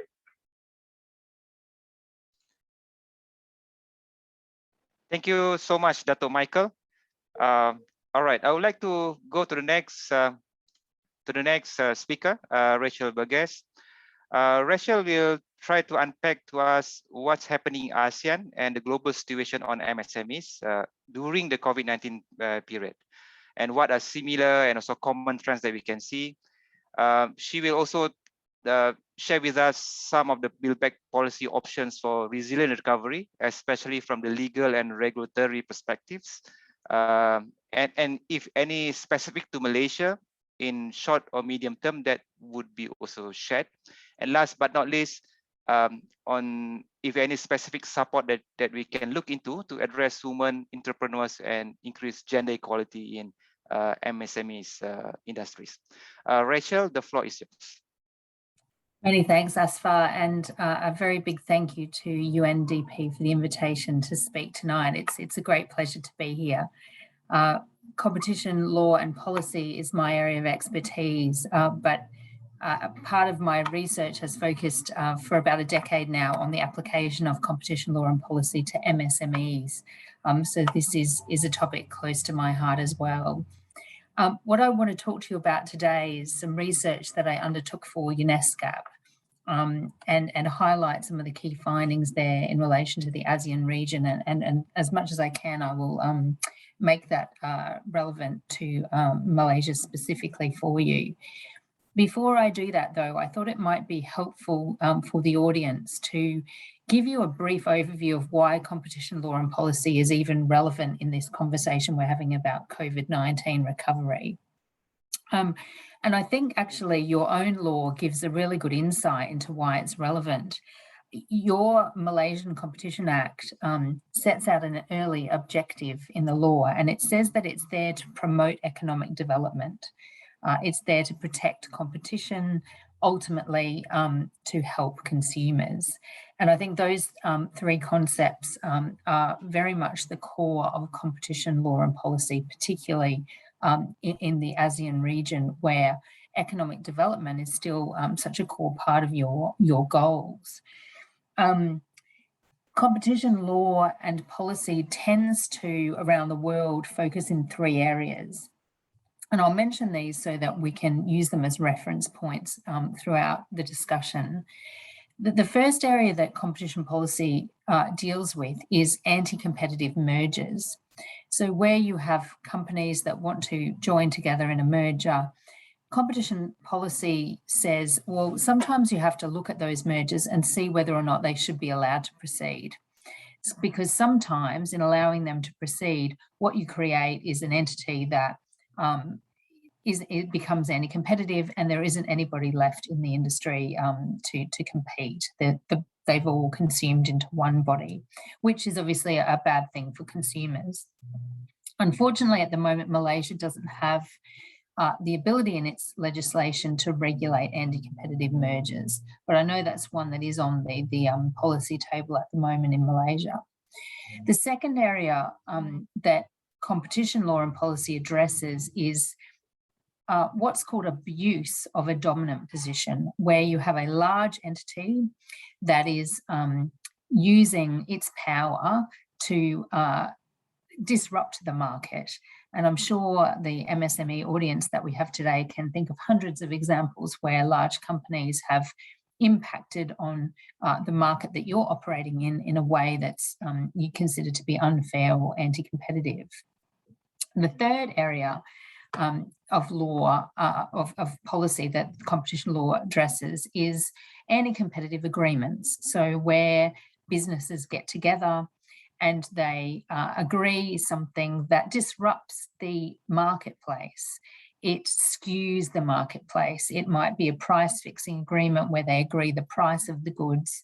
It might be an agreement to who's going to win the next tender, which makes that competitive field unfair or not level. So you often hear the words level playing field being used in the context of what competition law and policy is trying to achieve. So how is all of that relevant to MSMEs? For MSMEs, oftentimes MSMEs think that competition law isn't relevant because you're not big and you're not making agreements that are disruptive to the market. But the competition law can be a very useful tool for MSMEs to use and a very useful tool for policymakers to use to make sure that that playing field is level.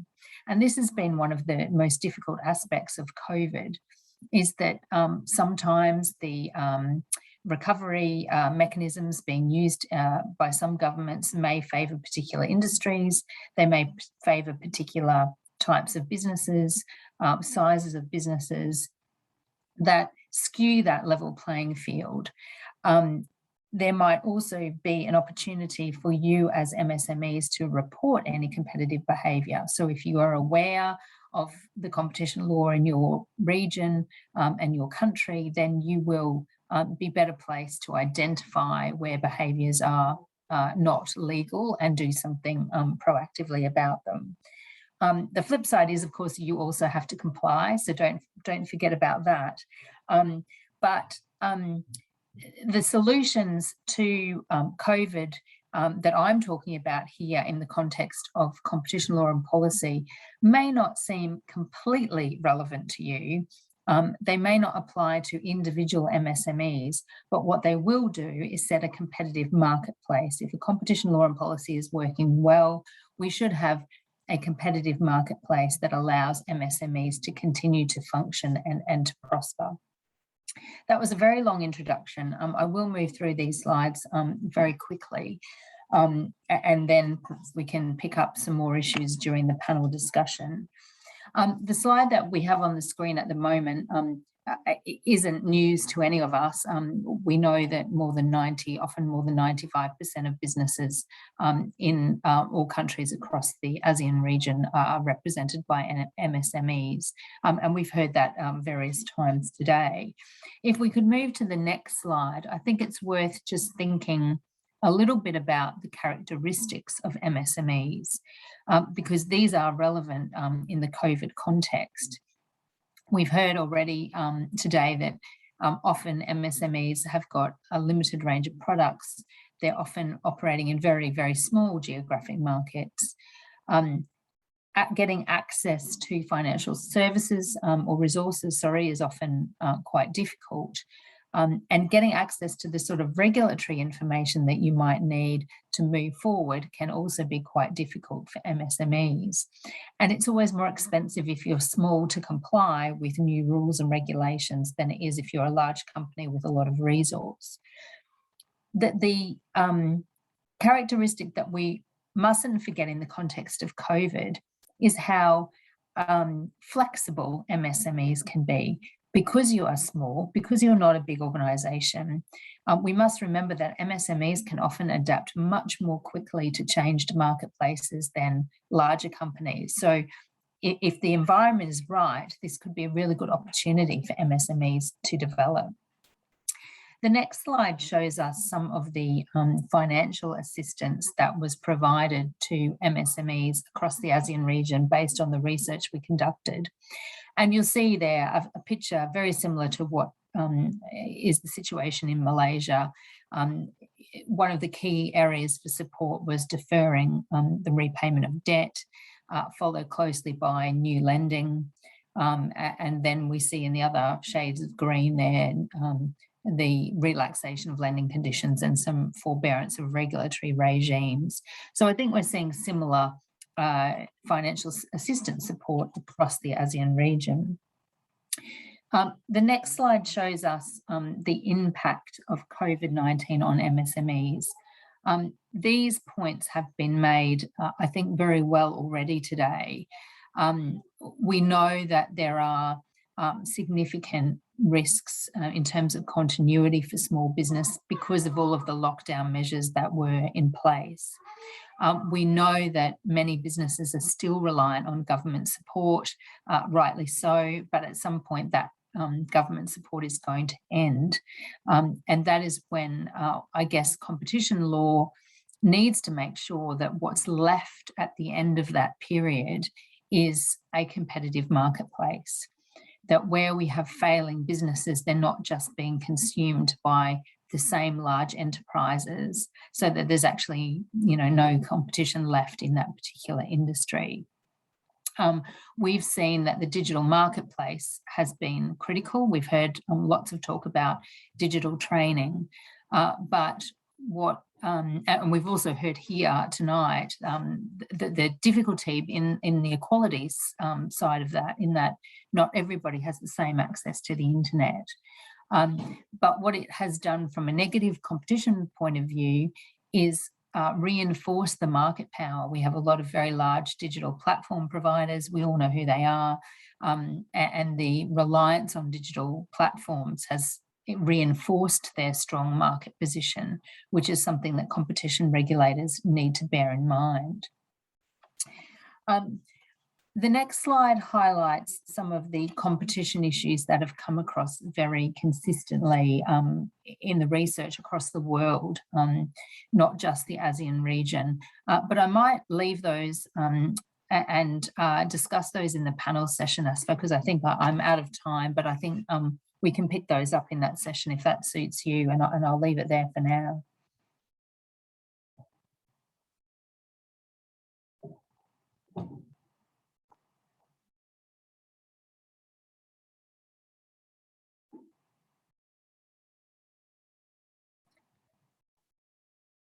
Sorry, I'll hand back to you, Asper, and I can cover these points in the panel session if that suits you. All right, thanks so much, Rachel. Let's move on to the next speaker. I would like to invite Ian Kellett for his presentation. The topic will be on overcoming roadblocks to business protection, how and why. So we will try to get from Ian issues on how businesses are dealing with the new set of risks and issues that we are, as well as we are adjusting to the new normals. You know, what are the new things? What are some areas of interest, some areas that we need to really ensure that we are aware of before the businesses going into those industries. So we need to get from Ian what Ian probably can guide us. What are some of the emerging risks and how SMEs can be better anticipate and manage such risks. And the other one is what would be your advice bringing that back from global to really in Malaysia's perspective? What would be your advice to SMEs in Malaysia to go beyond surviving the pandemic, surviving the MCO, FMCO, and build resilience for future crises? So the keywords now is actually the resilience. And what are the lessons we can learn from it?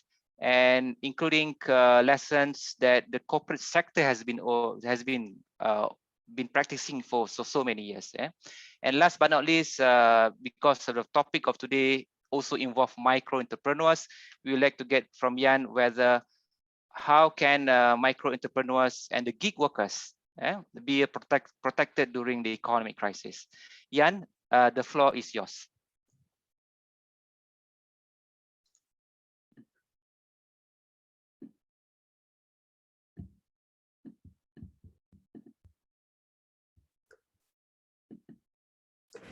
Thank you, Asha. Can I just check that you can see and hear me? Yes, loud and clear. That's very good. Thank you very much. And thank you very much for the invitation to speak today. I mean, that was a long list of things there which you've asked for. Within the deck that I will go through, I've tried to answer some of those, but just to say we could be several days on each and even some of these individual bullet points. So it will be really introductory. I would like to, if you like, before just going into presentation, I think you had a slightly old version of my biography, but I'm going to do it. I just wrote it down. I'm going to give you an MSE, if you like, focused biography, just for the colleagues to be aware, if you like, of my own journey through this. So on the one hand, I actually started work with HSBC. That was my first career. And I actually worked in the retail side of things on lending and insurance for SMEs. So that's long before working in the development sector. That's sort of retail banking in the United Kingdom, where I understood quite immediately some of the strains and pressures that SMEs have, even in relatively ordinary, if we could say that, times of business. I worked for in 15 countries for the UNDP and UN Resident Coordinator's Office, often in post-crisis and recovery phase, where issues of how businesses were affected were very prominent. Some countries quite close by to the Malaysia, India, Bangladesh, Philippines, not that close, but share some characteristics, if you like. And I spent quite a lot of time after that working on research on aid financing, especially for the Overseas Development Institute, and looking at issues of gaps, in particular with the financing of resilience and increasingly issues of prevention and risk transfer, which is a significant gap even to this day in the aid architecture. And then finally, leading UNDP's work on insurance and risk financing for the last number of years, with a focus on SMEs increasingly. And here we have work that is starting in Thailand, India, Indonesia, Vietnam, and Pakistan, not Malaysia, at least not to date. So we'll see what happens in the future. So we do see this as really critical. So that's just a little bit of a flavor, if you like, an annotated biography. So we can just go into the slides, please. So just a few slides on the facility itself. Just go next slide, please. So the one is just for you to understand what the facility in UNDP does. We have 5 main work streams across a range of different insurance and risk financing areas. Probably the key ones for today's conversation is that pillar on inclusive insurance.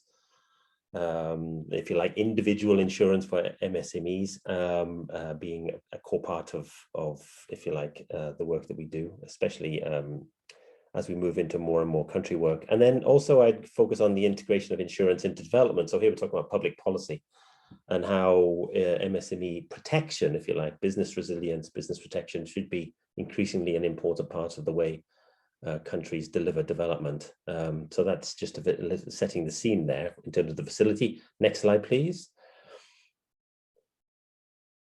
And just to let you know, so this is what our current programmatic footprint is. This will be 30 countries by end of 2022, although we provide technical support to all country offices. That indeed does include the Malaysia country office as we grow our work. It is relatively new in UNDP as an overall, if you like, integrated component and coherent team of work. The facility will be launched formally later this year. But I really want to focus on what I think are the key aspects of the work which make sense to what we're talking about today. So the enabling environment, governance, that's really critical to SME protection, insurance development, business insurance, the distribution channels, how insurance is actually distributed, products, whether or not they're adequate, and then again, this policy aspect as well. So it's just a very quick introduction to the facility. So I've got 3 sections of the presentation I'd like to go through now. So we can go to the first section, please. So just from my side, I looked a little bit in terms of some of the key data from my perspective, what I thought was really key. I mean, there's a wealth of data, of course, but I just picked up a few things on SMEs and Malaysia and insurance. So we can just go to the next slide. I think first of all, just to see how important it is compared to some of your peer countries, if you like. On the one hand, how many people are employed by SMEs? That's really significant. It's basically 2/3 of the population. And what is the contribution to GDP? Close to 40%, so 4 out of every $10.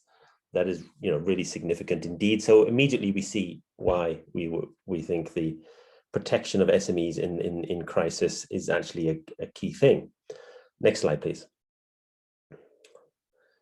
You've probably seen this very interesting and useful report from the Asia Foundation looking at SME over the period of COVID. I mean, I just picked up a few things here. So what was the impact here? Well, I mean, I don't think we're very surprised in terms of in Malaysia, fewer customers or clients, cash flow challenges, government orders, necessary orders in almost all cases to actually force businesses to stop their operations.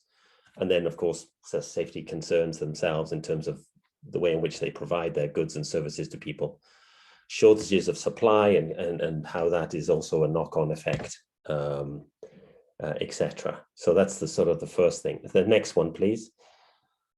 So, and then just very critically here it is how MSMEs see their impact on themselves. I think just looking to the right side, the profit side. So essentially we're talking more than 2/3 of SMEs in Malaysia have seen a major hit on their profit.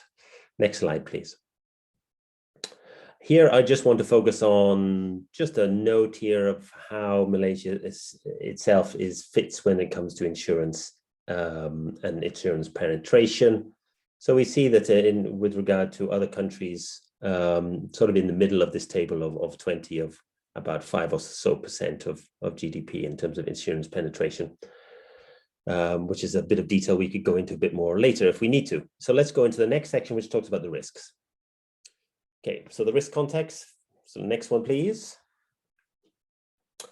So just really want to pick up on a few things. So backbone of national economies, but we know that a variety of risks, operational breakdown, illness, theft of goods, and so on, but also external factors. COVID pandemic has absolutely had a major impact in MSME operations. That's what we know.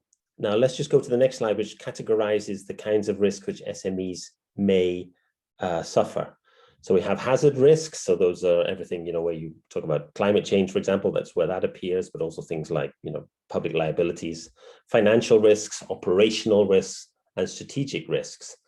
If you could just click through the next few sections here, because basically what I did, I replaced this by the smallest of businesses, the more micros. So some of these things disappear to an extent, public liabilities, quite a few elements of the financial risks, operational risks, and one more click, please. Reputational risk, I think that doesn't necessarily exist, but there's a range of risks that probably still exist for small companies. And particularly important here is hazard risks, where indeed we would actually have climate change, for example. So let's go to the next slide. Is insurance relevant to all of these risks? Well, essentially, according to research that has been done in terms of the products which are available, in terms of the way companies are structured, certainly very relevant for hazard risks and to an extent for financial risks, but for the other areas, less so, although there are a few tools and products out there. But in terms of, a lot of personal accident insurance, business interruption insurance, compensation insurance, ways in which hazards can be mitigated through particular insurance products, there's a lot of potential there. Let's go to the next one, please. So just as a summary here, so MSMEs typically have inadequate coping resources, fewer risk management tools and skills, especially the smaller that they are. It's rarely a risk management tool that is promoted by government, except in some cases. It'd be interesting to hear from Malaysia whether that is the case. Insurance offers financial protection to MSMEs, but it's not a panacea. It really has to be part and parcel of an overall, if you like, risk management approach, and is relevant to hazard risks in particular. And the vast majority of SMEs around the world really have no business interruption. So what does that mean in the post-COVID world? So here we're going into the last section, please. I think I'll go through it a little bit fast because I think we might be running out a little bit out of time. I just want to say why insurance for SMEs. I'm just going to pick up on a few things. Well, I mentioned about the central importance right at the top. Let's just pick out a few things here. So enables business continuity, investment and growth, protecting the business itself so it can continue. Insurance can facilitate and does facilitate access to finance, often reducing risks, so allowing banks to provide more money to MSMEs, boosting productivity, and indeed targeting vulnerability. We talked a little bit about gender in the earlier session. So, well, insurance can be targeted, for example, for programs of targeting women-led SMEs. Let's go to the next slides, please. I want to talk about the roadblocks.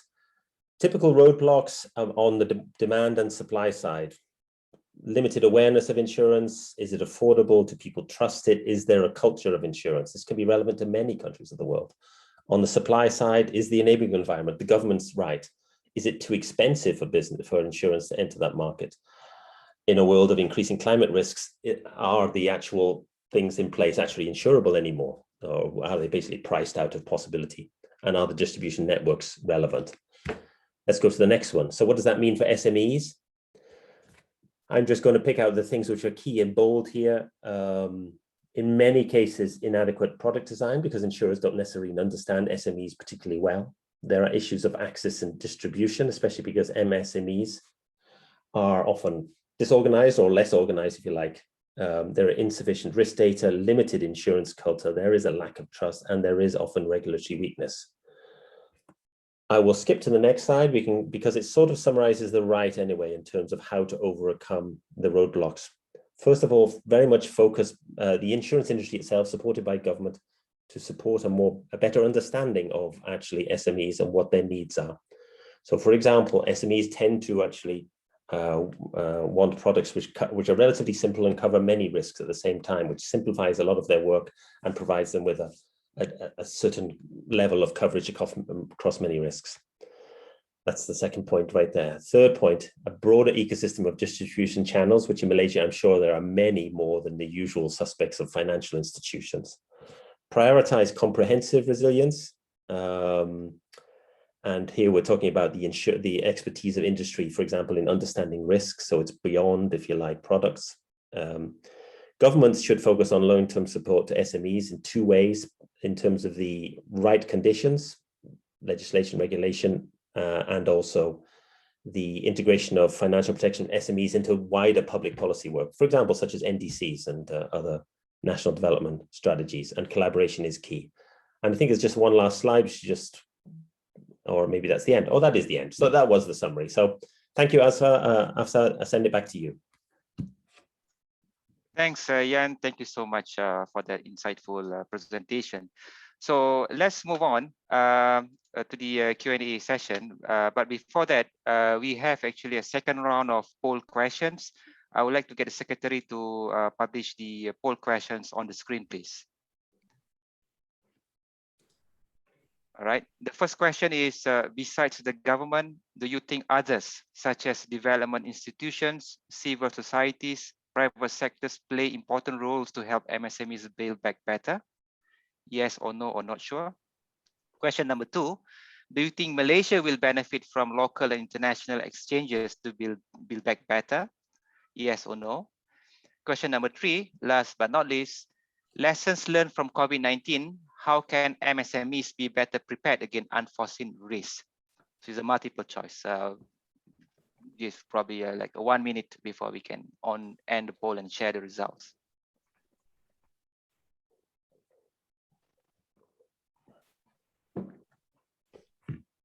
So we are receiving 21, 23 respondents now. We can give probably another 20 more seconds.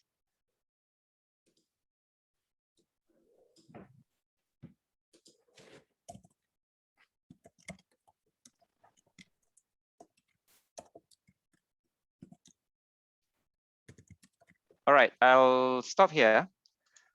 So the first question, besides the government, yes, I mean, the participants basically say that they recognize there are other players helping the SMEs industries. 96% say yes.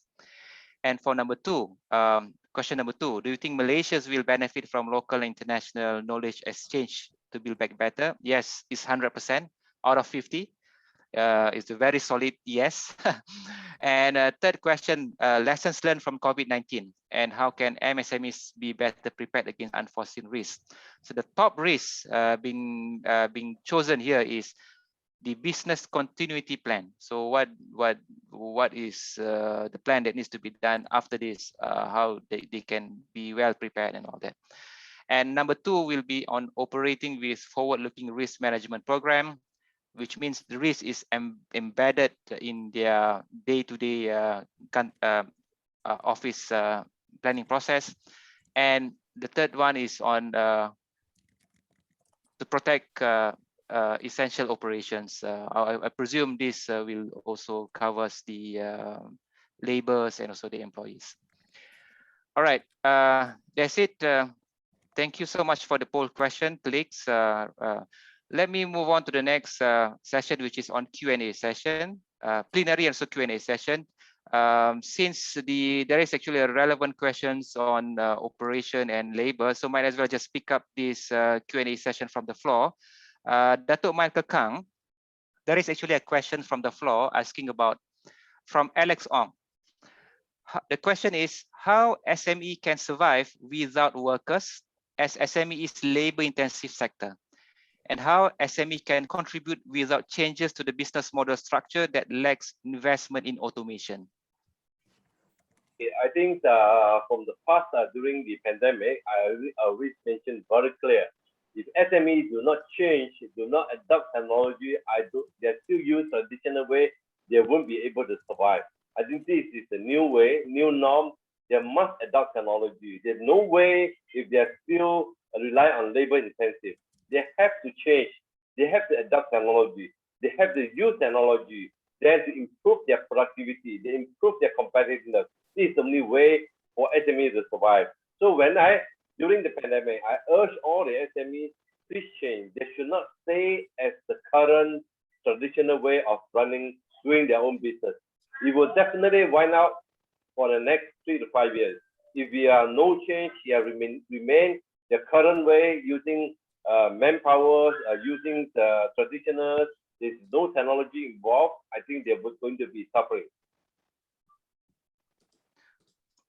All right. Thank you so much, Dato'. So can I sum up that your members of your association, basically the SMEs, entrepreneurs and industries, they are ready to go for technology adoption and digitalization. Great, yes, because when we see the surveys, most of the SME, our members, they're willing to go for adopt the technology, adopt digitization on the different timing, different schedule. Some would like to adopt within 6 months, some within 12 months, some is after. So I think majority, only very small percentage, I think about less than 10%, they do not need to adopt. Why? Because they already mentioned very clear, they only sustain their business for next 3 years. Then they will not continue their business on the next 5 years maximum. Then they will shut down the business. Yeah. All right. Thank you so much, Rachel. We heard from Dato' Suryani just now the list and menus of support that the government has been providing to the SMEs and industries. I mean, it's a huge, very lengthy support, and it is being taken up by the industries so far. So my question to you is, because you also talk about the competition policy and laws, would there be any other policies that can be introduced to the government during this period, during this build back period? And if we want to go for really a full competition law and policy, and we want to really adopt that, what will be any trade-off that the government will face later, especially for micro entrepreneurs? Yeah. Okay. Thanks, Asfar. I mean, I think that the one message that's coming through very strongly from competition law bodies, OECD, UNCTAD, and the like, and also the competition authorities around the world, is what we need more than anything coming out of this COVID pandemic is a competitive marketplace. So what Malaysia needs now more than anything is to support its competition regulator, the Malaysia Competition Commission, to enforce the competition laws that exist there in Malaysia. I think we also need to have regard to the fact that at the moment, Malaysia doesn't have a merger regime. So one of the trends that was coming through the research across the ASEAN region and in fact around the world is the failing firm issue. We have a lot of failing firms now. We can, I think, probably expect a lot more as the government support packages are wound back over the coming months, which gives rise to this risk of firms falling out of the marketplace or being bought by the larger enterprises. And when they're bought by the larger enterprises, we're losing competitive players in the market. So without a merger regime, it does make it obviously quite difficult for the Malaysian Commission to regulate those acquisitions. So I think having continuing to apply the competition law as it should be applied, perhaps extending that to allow mergers. I know it's a topic that is being discussed in Malaysia, is introducing a merger regime. Both of those factors will be very important for a competitive marketplace, a level playing field coming out of the pandemic.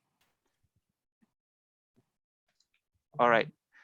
Jan and also Rachel, a broad question to both of you, bringing this back to the Sustainable Development Goals. We are UN, we are trying to give a broad perspective to the development challenges and issues in the country. Right. So, and when we talk about Sustainable Development Goals, we want to see how MSMEs are actually addressing is not just the economic part of it, but also the social as well as environmental part of it. So I'd just like to get your opinions or your experience in the region or even globally, if you have any examples or of other countries that have been doing similar, by addressing MSMEs, by addressing Build Back Better MSMEs, it is also addressing the SDGs of the country. Well, maybe Yeah, I could just yeah, start, yeah. Rachel, if that's okay. A general thought is that maybe I just look at it from an insurance angle rather than SMEs. Yeah, I think that how fundamental SMEs are to the SDGs in general, I think that should be relatively, obvious to us in a sense, because we see it every day of our lives. We know that how important they are for economic growth and employment and access to services and all kinds of things. I'm sure there's barely one of the 17 SDGs which is not in some way influenced by SMEs. Perhaps I'm going to look at it from example for what does it mean, for example, for the insurance sector and SMEs. And here I would say is probably the mutual and cooperative sector in particular has a natural affinity to the SDGs, and particularly for those SDGs which are close to people's lives, because they are close to people's lives in more of the cases, rather than the large stock companies of the world, important though they may be. That actually mutuals and cooperatives growing out of communities and actually responding to the risks and needs of those communities.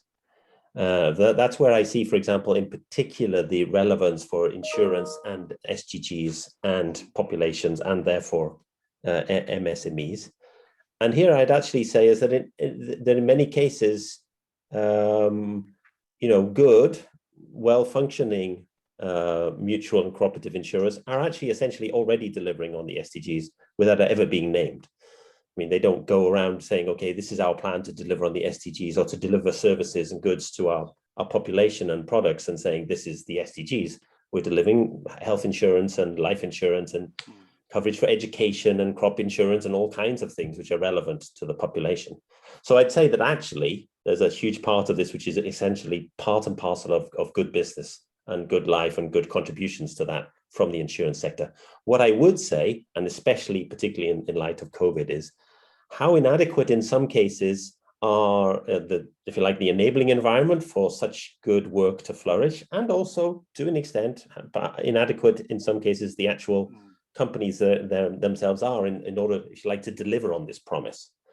So I'd say in principle is there, but actually in practice, there's still a lot of work to do. And COVID has really shown us the weaknesses in that. Thanks, Jan. Rachel, you'd like to come in? Maybe share some experience? Yeah. Sure. I mean, I think on a global scale at the moment, there's two really interesting topics emerging in competition law land that relate to the sustainability goals. And the first one is sustainability as a concept. The second one is gender. So perhaps I'll deal with both of those. Looking at the sustainability goals themselves, one of the topics of debate at the moment, particularly being led in Europe, is how or what role does competition policy play in those sustainability goals? And it's only recently that people have started to think that there is a role for competition policy. And that is because when we think about what competition law is trying to do, the three things that I outlined at the beginning of the presentation, one of those main jobs for competition law is to stop agreements that might restrict competition in the marketplace.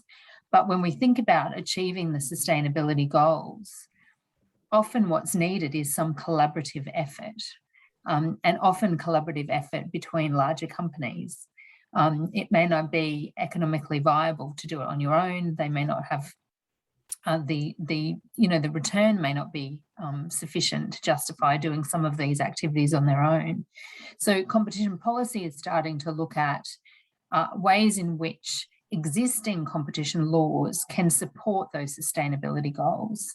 And I think the MSME picture should feed into that, in the sense that what we should be aiming for with MSMEs is we all know that a lot of the innovation takes place at the level of the MSMEs. So what we should be seeing is collaboration between larger companies and smaller companies to achieve some of these sustainability goals. And the challenge then for the competition regulators is to make a regulatory environment that doesn't get in the way of that. We don't want people scared of their legal obligations so much that they're not actually pursuing these sustainability goals. In terms of gender, a similar discussion is starting about whether gender plays a role at all in competition policy. There is a lot of discussion at the moment about whether we would come up with different ideas of what the market was if we had a gender lens, if we were looking at things through that wider gender lens.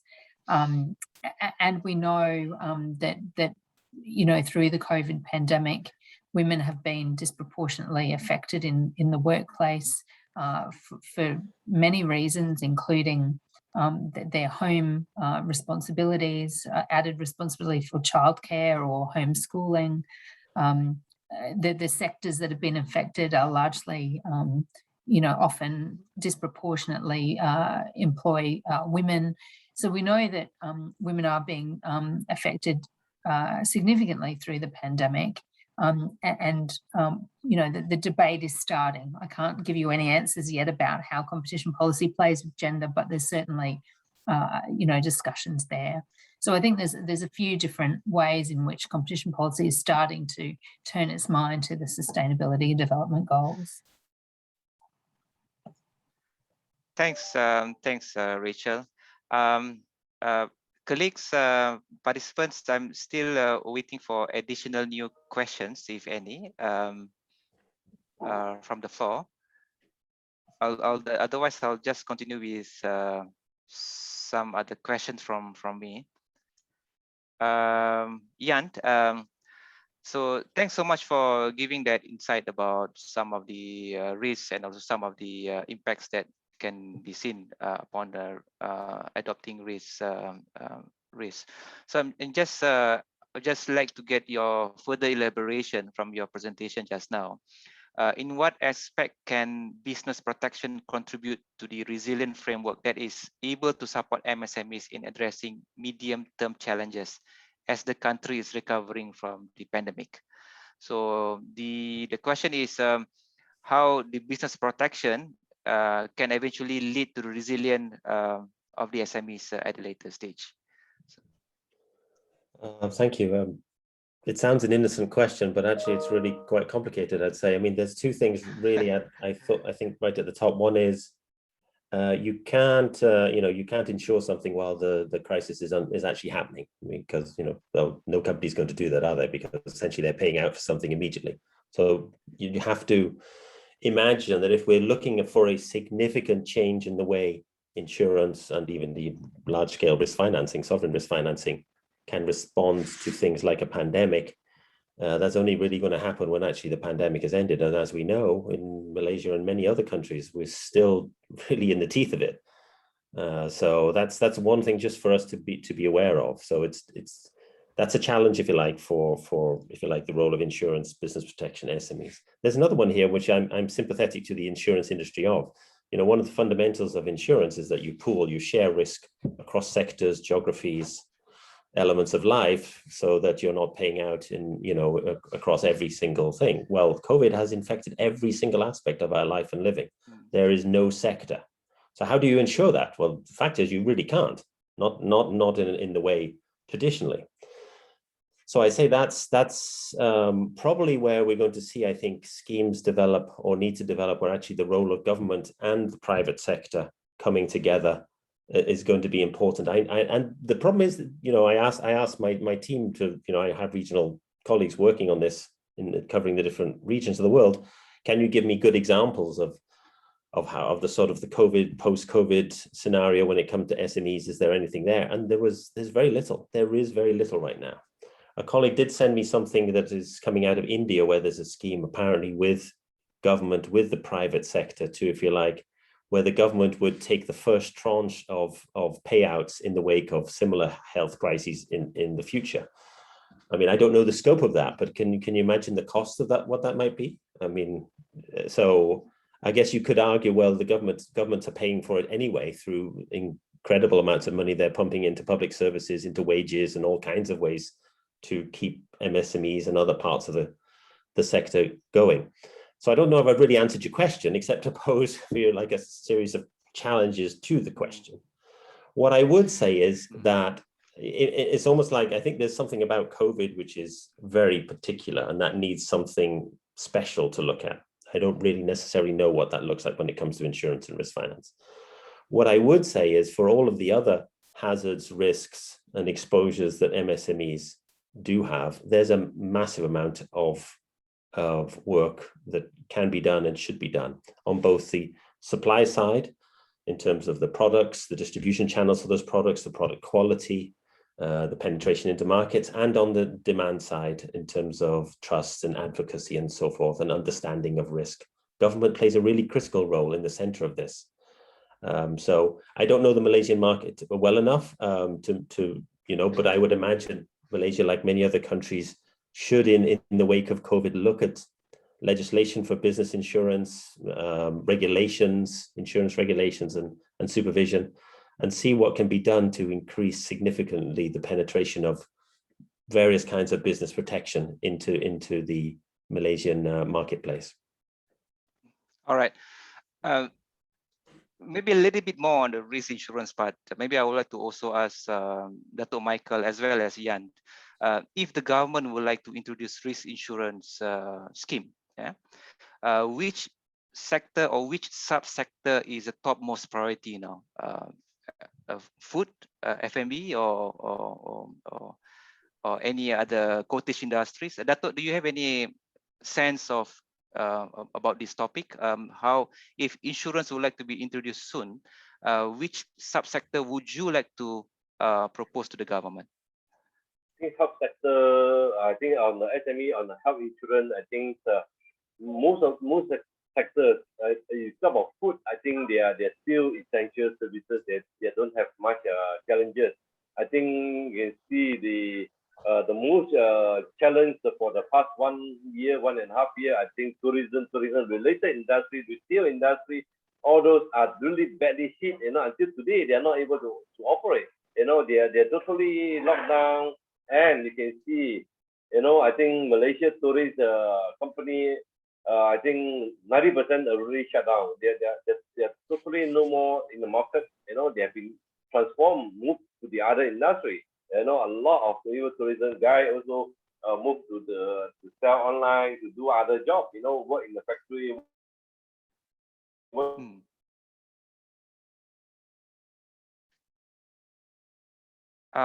Dato', we are losing you. The last part of it.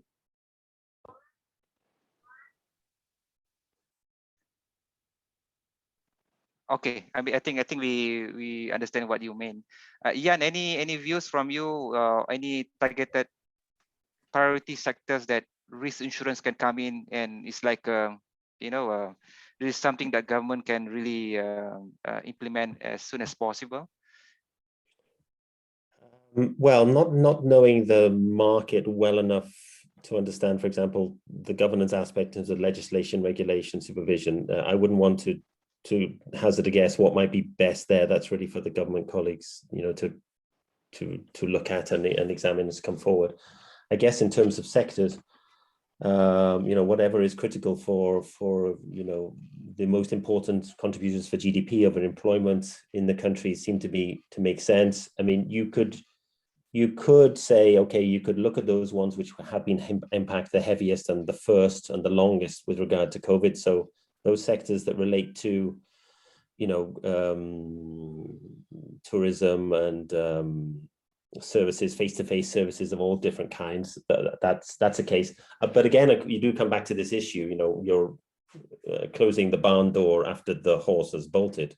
So it's not really the COVID. This is why I guess it's a key moment, as we hope Malaysia, and other countries are coming out of COVID. That's what we want to see first, is to say, how can we prepare better?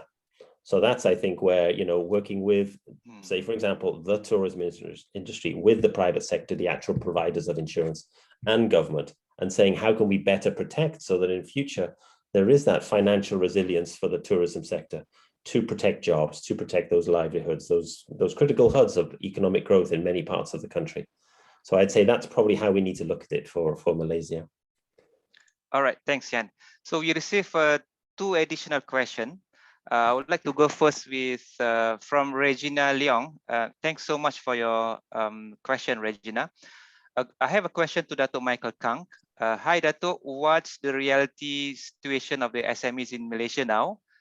We've been talking so much and it has been bad. Can we hear the reality truth, no matter how bad it is? And how do you foresee it will be in 2022, post-vaccination period? And I will probably just go to the next question. Jan, can policies, risk insurance come ensure sustainable business? Okay, thank you. Yeah, thank you, moderator. Thank you for Regina. I think everyone knows SME currently in the Malaysia are really badly hit. I think every day I receive the message from the SME. You know, they are, as what we did survey in May. During May, I already announced that I know that from the result, if the pandemic, if FMPO continue, you know, if the business still continue to lock down, I think MSME and SME, even you can see the government MIDEC also did the survey. MSME 90% were gone, will close down their business, and SME at least minimum 40% to 50% will close down their business. They can't able to sustain because they are more than 40 to 50% are zero income for last 2 months. May, June are zero income. So they are not able to afford to pay any salary, rentals, and fixed expenditures. You know, they are really struggling. They even owe the supplier money. You know, they are not able to pay back whatever money. You can see, even I just received another email. You know, they say he's owing 500,000. They have re-owed the salary for 2 months. They are not able to pay EPF. They are not able to pay SOCSO.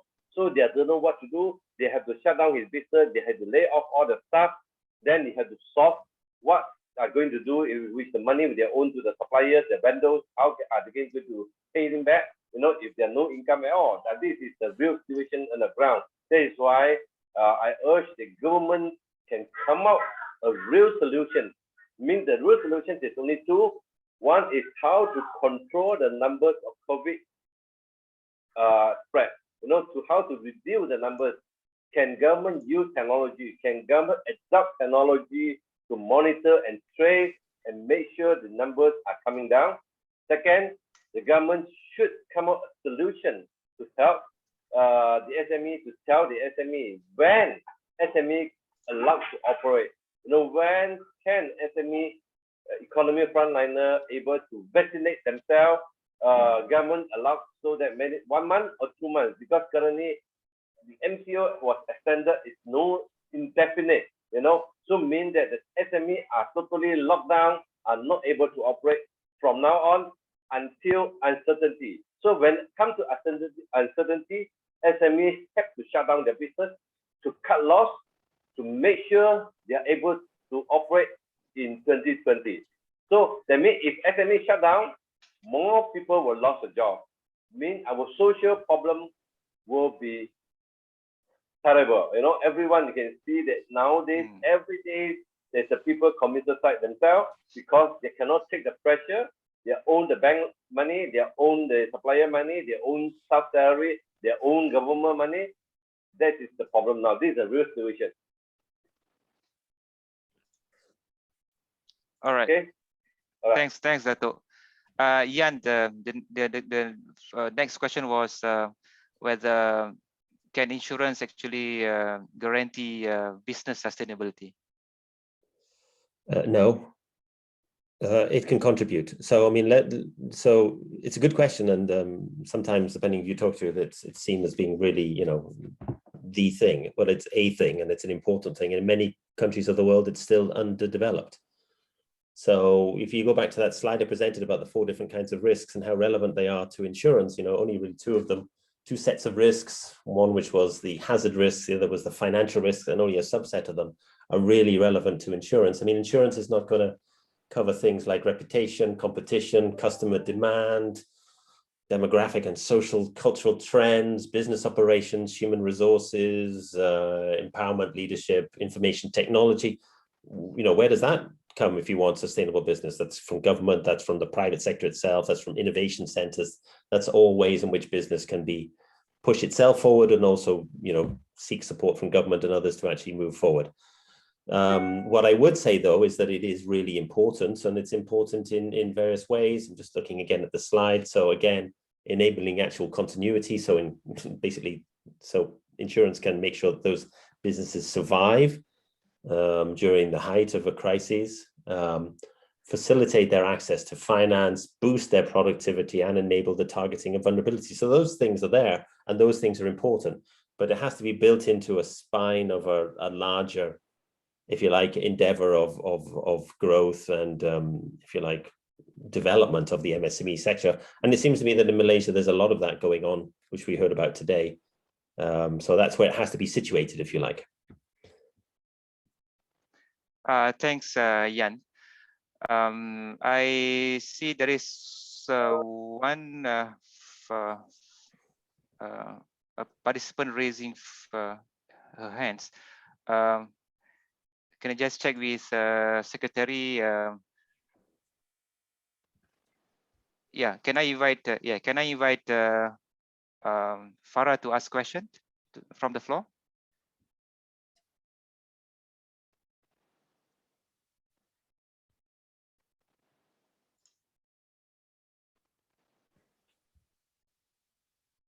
Otherwise, you can also type your question. You can type your question in the Q&A.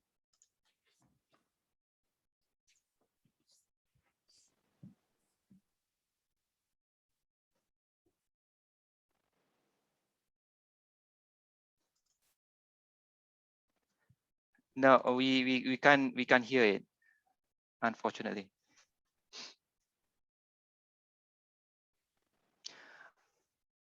All right. Allow me to conclude the discussion, but before that, I would like to invite the panelists to give a 1-minute wrapping remarks before I then give some summary, and then we can then conclude this session. Can I invite Farah? You like to come in? You like to come in now?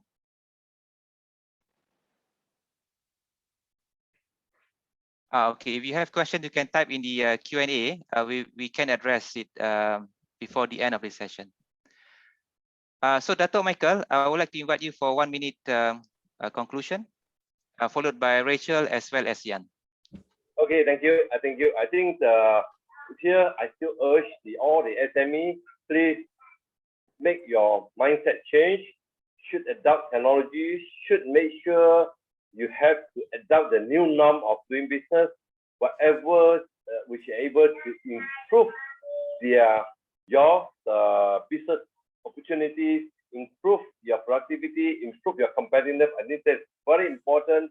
We here urge all the SME, please do the change. Should not stay at the traditional way of doing business. This is very important. We have to use technology now. Even today, the seminars today were there were panelists. We also conduct online. This is a new norm, new way of doing business, new way of life. So we have to survive with the COVID-19. We have to survive with the virus. We have no choice. So we have to follow strictly on an SOP. Everyone has to care of their own life. At the same time, we can develop the economy, because SME will be the next future, be the new futures, because Malaysia is the good platform for the SMEs to expand into the regional market, especially ASEAN, ASEP, and this is all the SME market. We should not limit ourselves in this 33 million. We should expand ourselves by adopting technology. Thank you. Thanks, Dato. Rachel?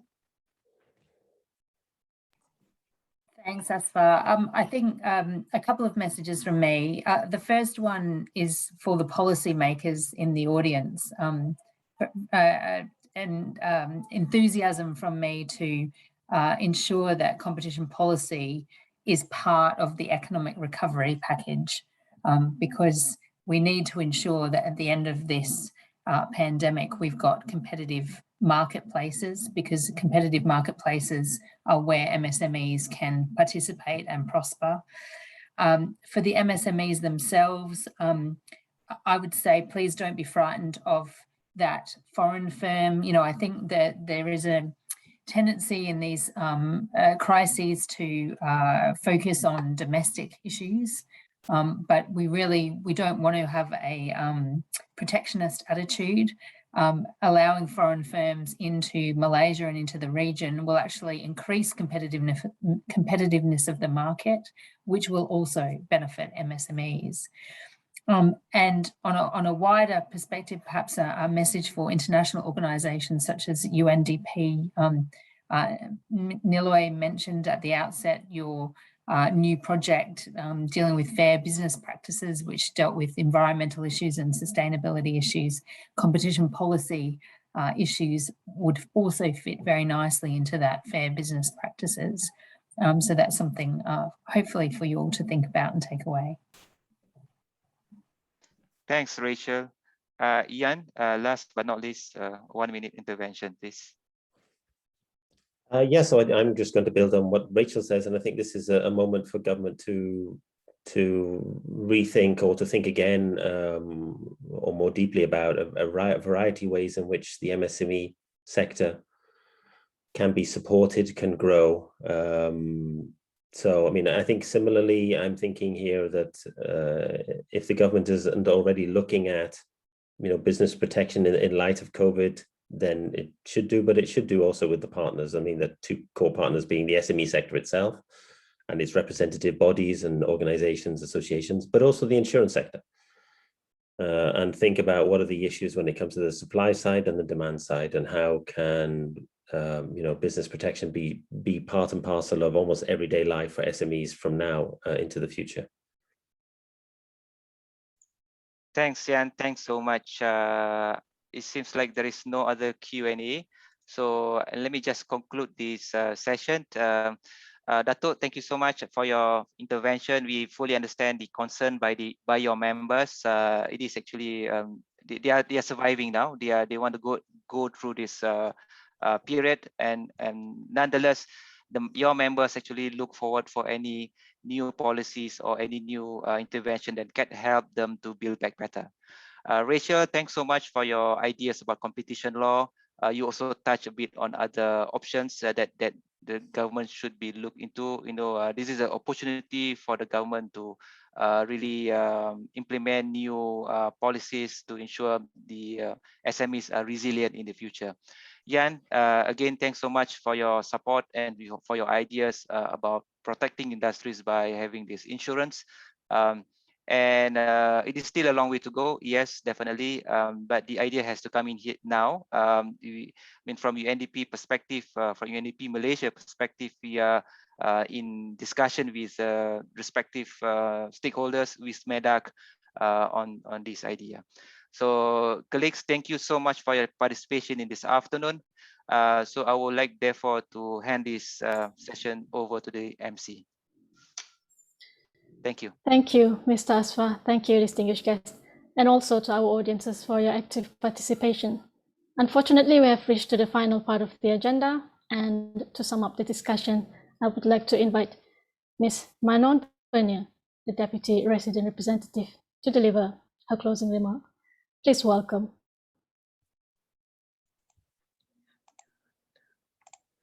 Thank you very much. Already the end of this very interesting session, which we organized together with MEDAC. UNDP was pleased to organize in partnership with MEDAC to commemorate the United Nations General Assembly designated, the 27th of June as the Micro Small and Medium-Sized Enterprise Day.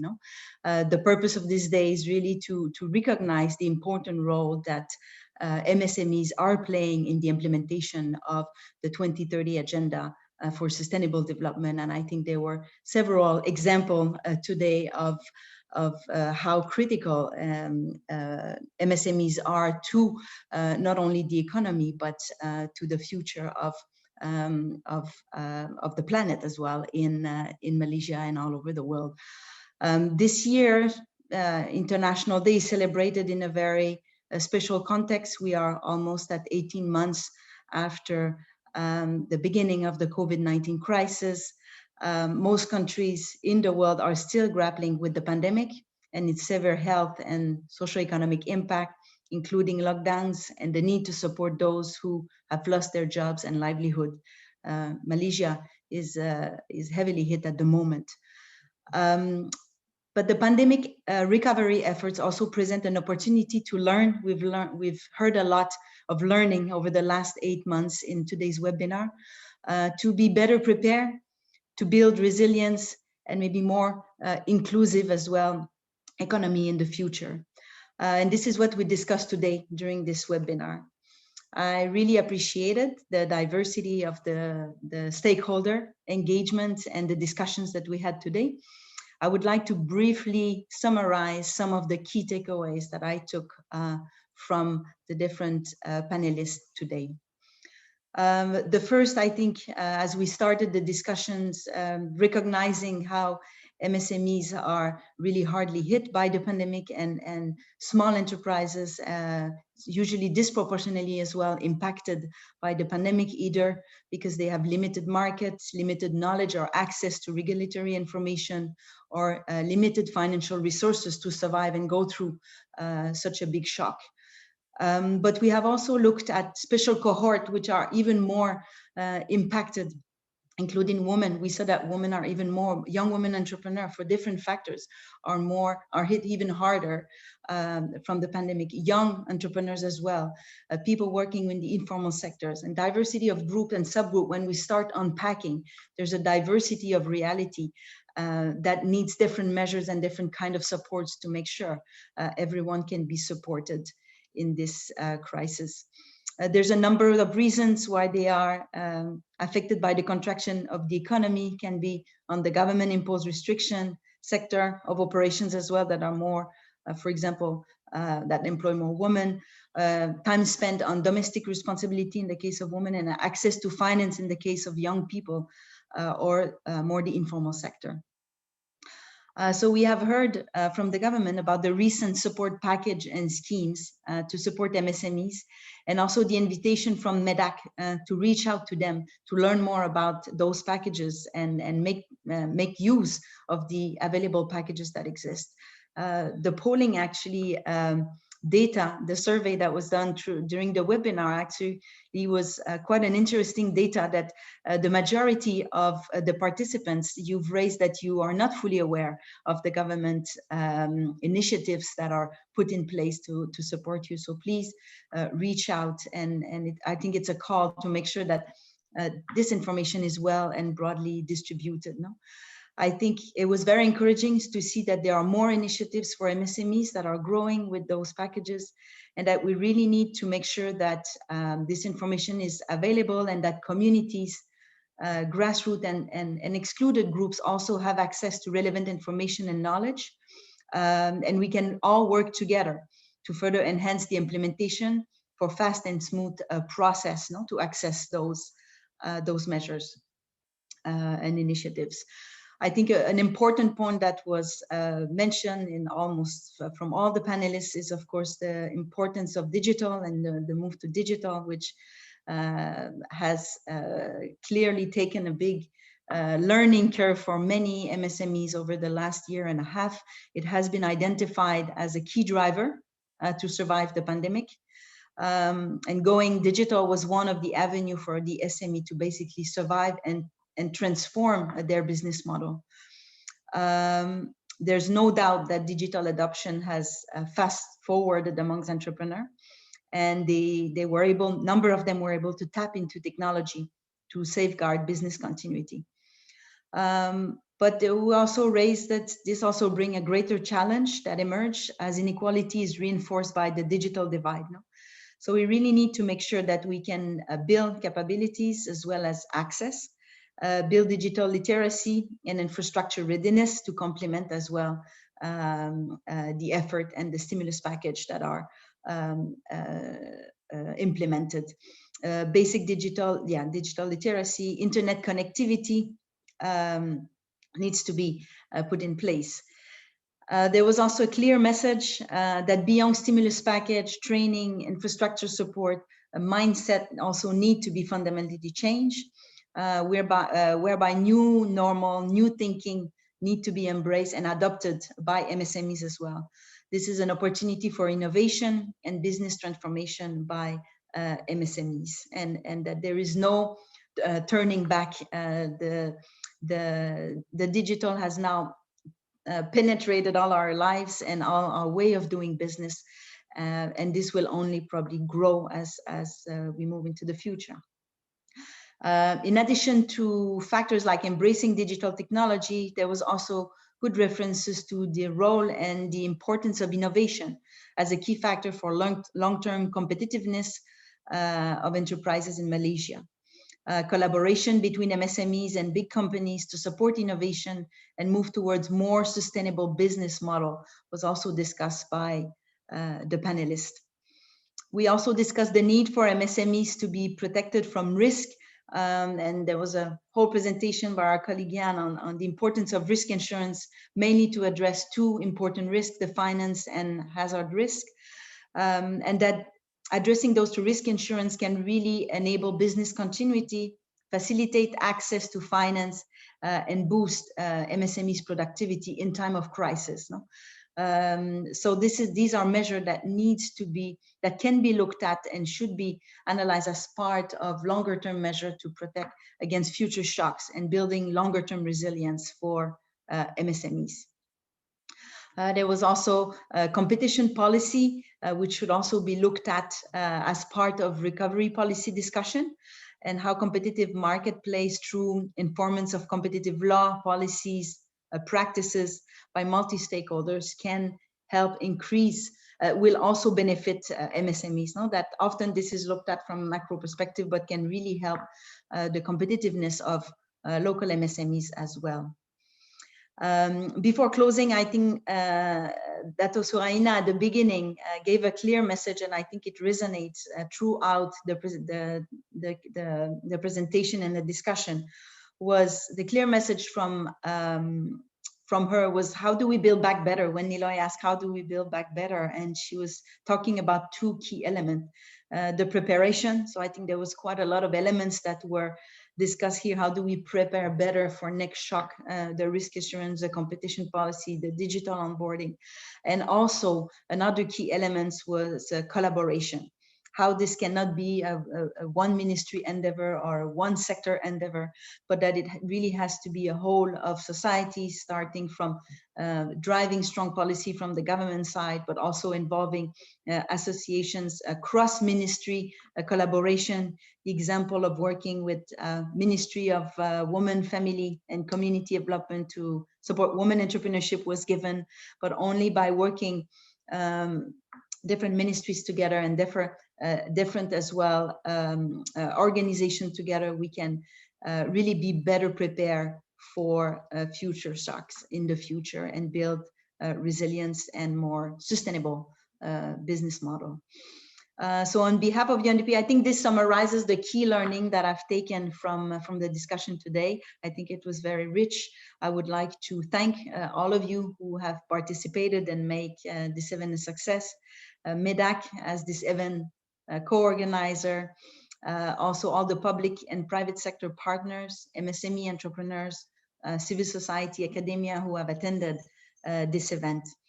A heartfelt appreciation to the Honorable Yabi Datuk Wira Radia Mas Ermi Yati, the Deputy Minister of MEDAC, and also Datu Suraina, the Secretary General, for their willingness to accept the invitation to join us today and discuss what the government has put in place and how we can work more closely together to support MSME recovery and resilience. So to our distinguished panelists, thank you very much for your participation. I think your knowledge and expertise in all the discussions were very useful and relevant, and hopefully contributed to the advancement of our efforts in Malaysia and the efforts taken by various stakeholders from policy to grassroots to MSMEs themselves in our journey to recovery and resilience. So UNDP will be honored to continue play a role to assist Malaysia's MSMEs, which we can see is the bedrock of our societies to various channels. I think our resident representative has mentioned a number of initiatives already that we are working on, but we will continue work alongside with governments and national stakeholders to be equipped for an equitable and sustainable post-COVID-19 recovery, and empowered to drive the achievement of the SDGs and support pure innovation, creativity, and decent work for all. No? So I thank you very much for joining us today. Stay all safe and have a good day. Thank you very much. Thank you so much, Ms. Mano, for stitching up the last bit and also for reminding us the key takeaway from our discussion. Now, while everyone is still here, I would like to take this opportunity to invite again Ms. Mano and our panelists, as long as Mr. Niloy, for a virtual photo session. So if you can invite again Dr. Michael Kang, Rachel, and Jan Kellet.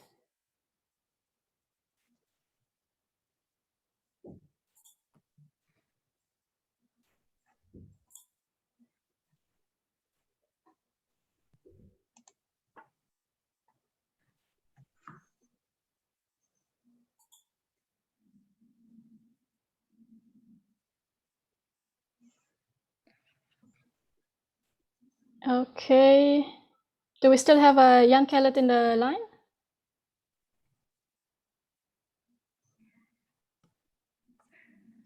Perfect. Okay, so if everyone is ready again, look at the camera on my cue.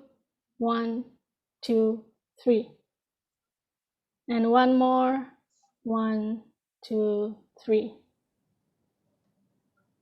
Thank you so much. Thank you, our amazing panelists. Thank you for all the speakers who has been sharing the knowledge today.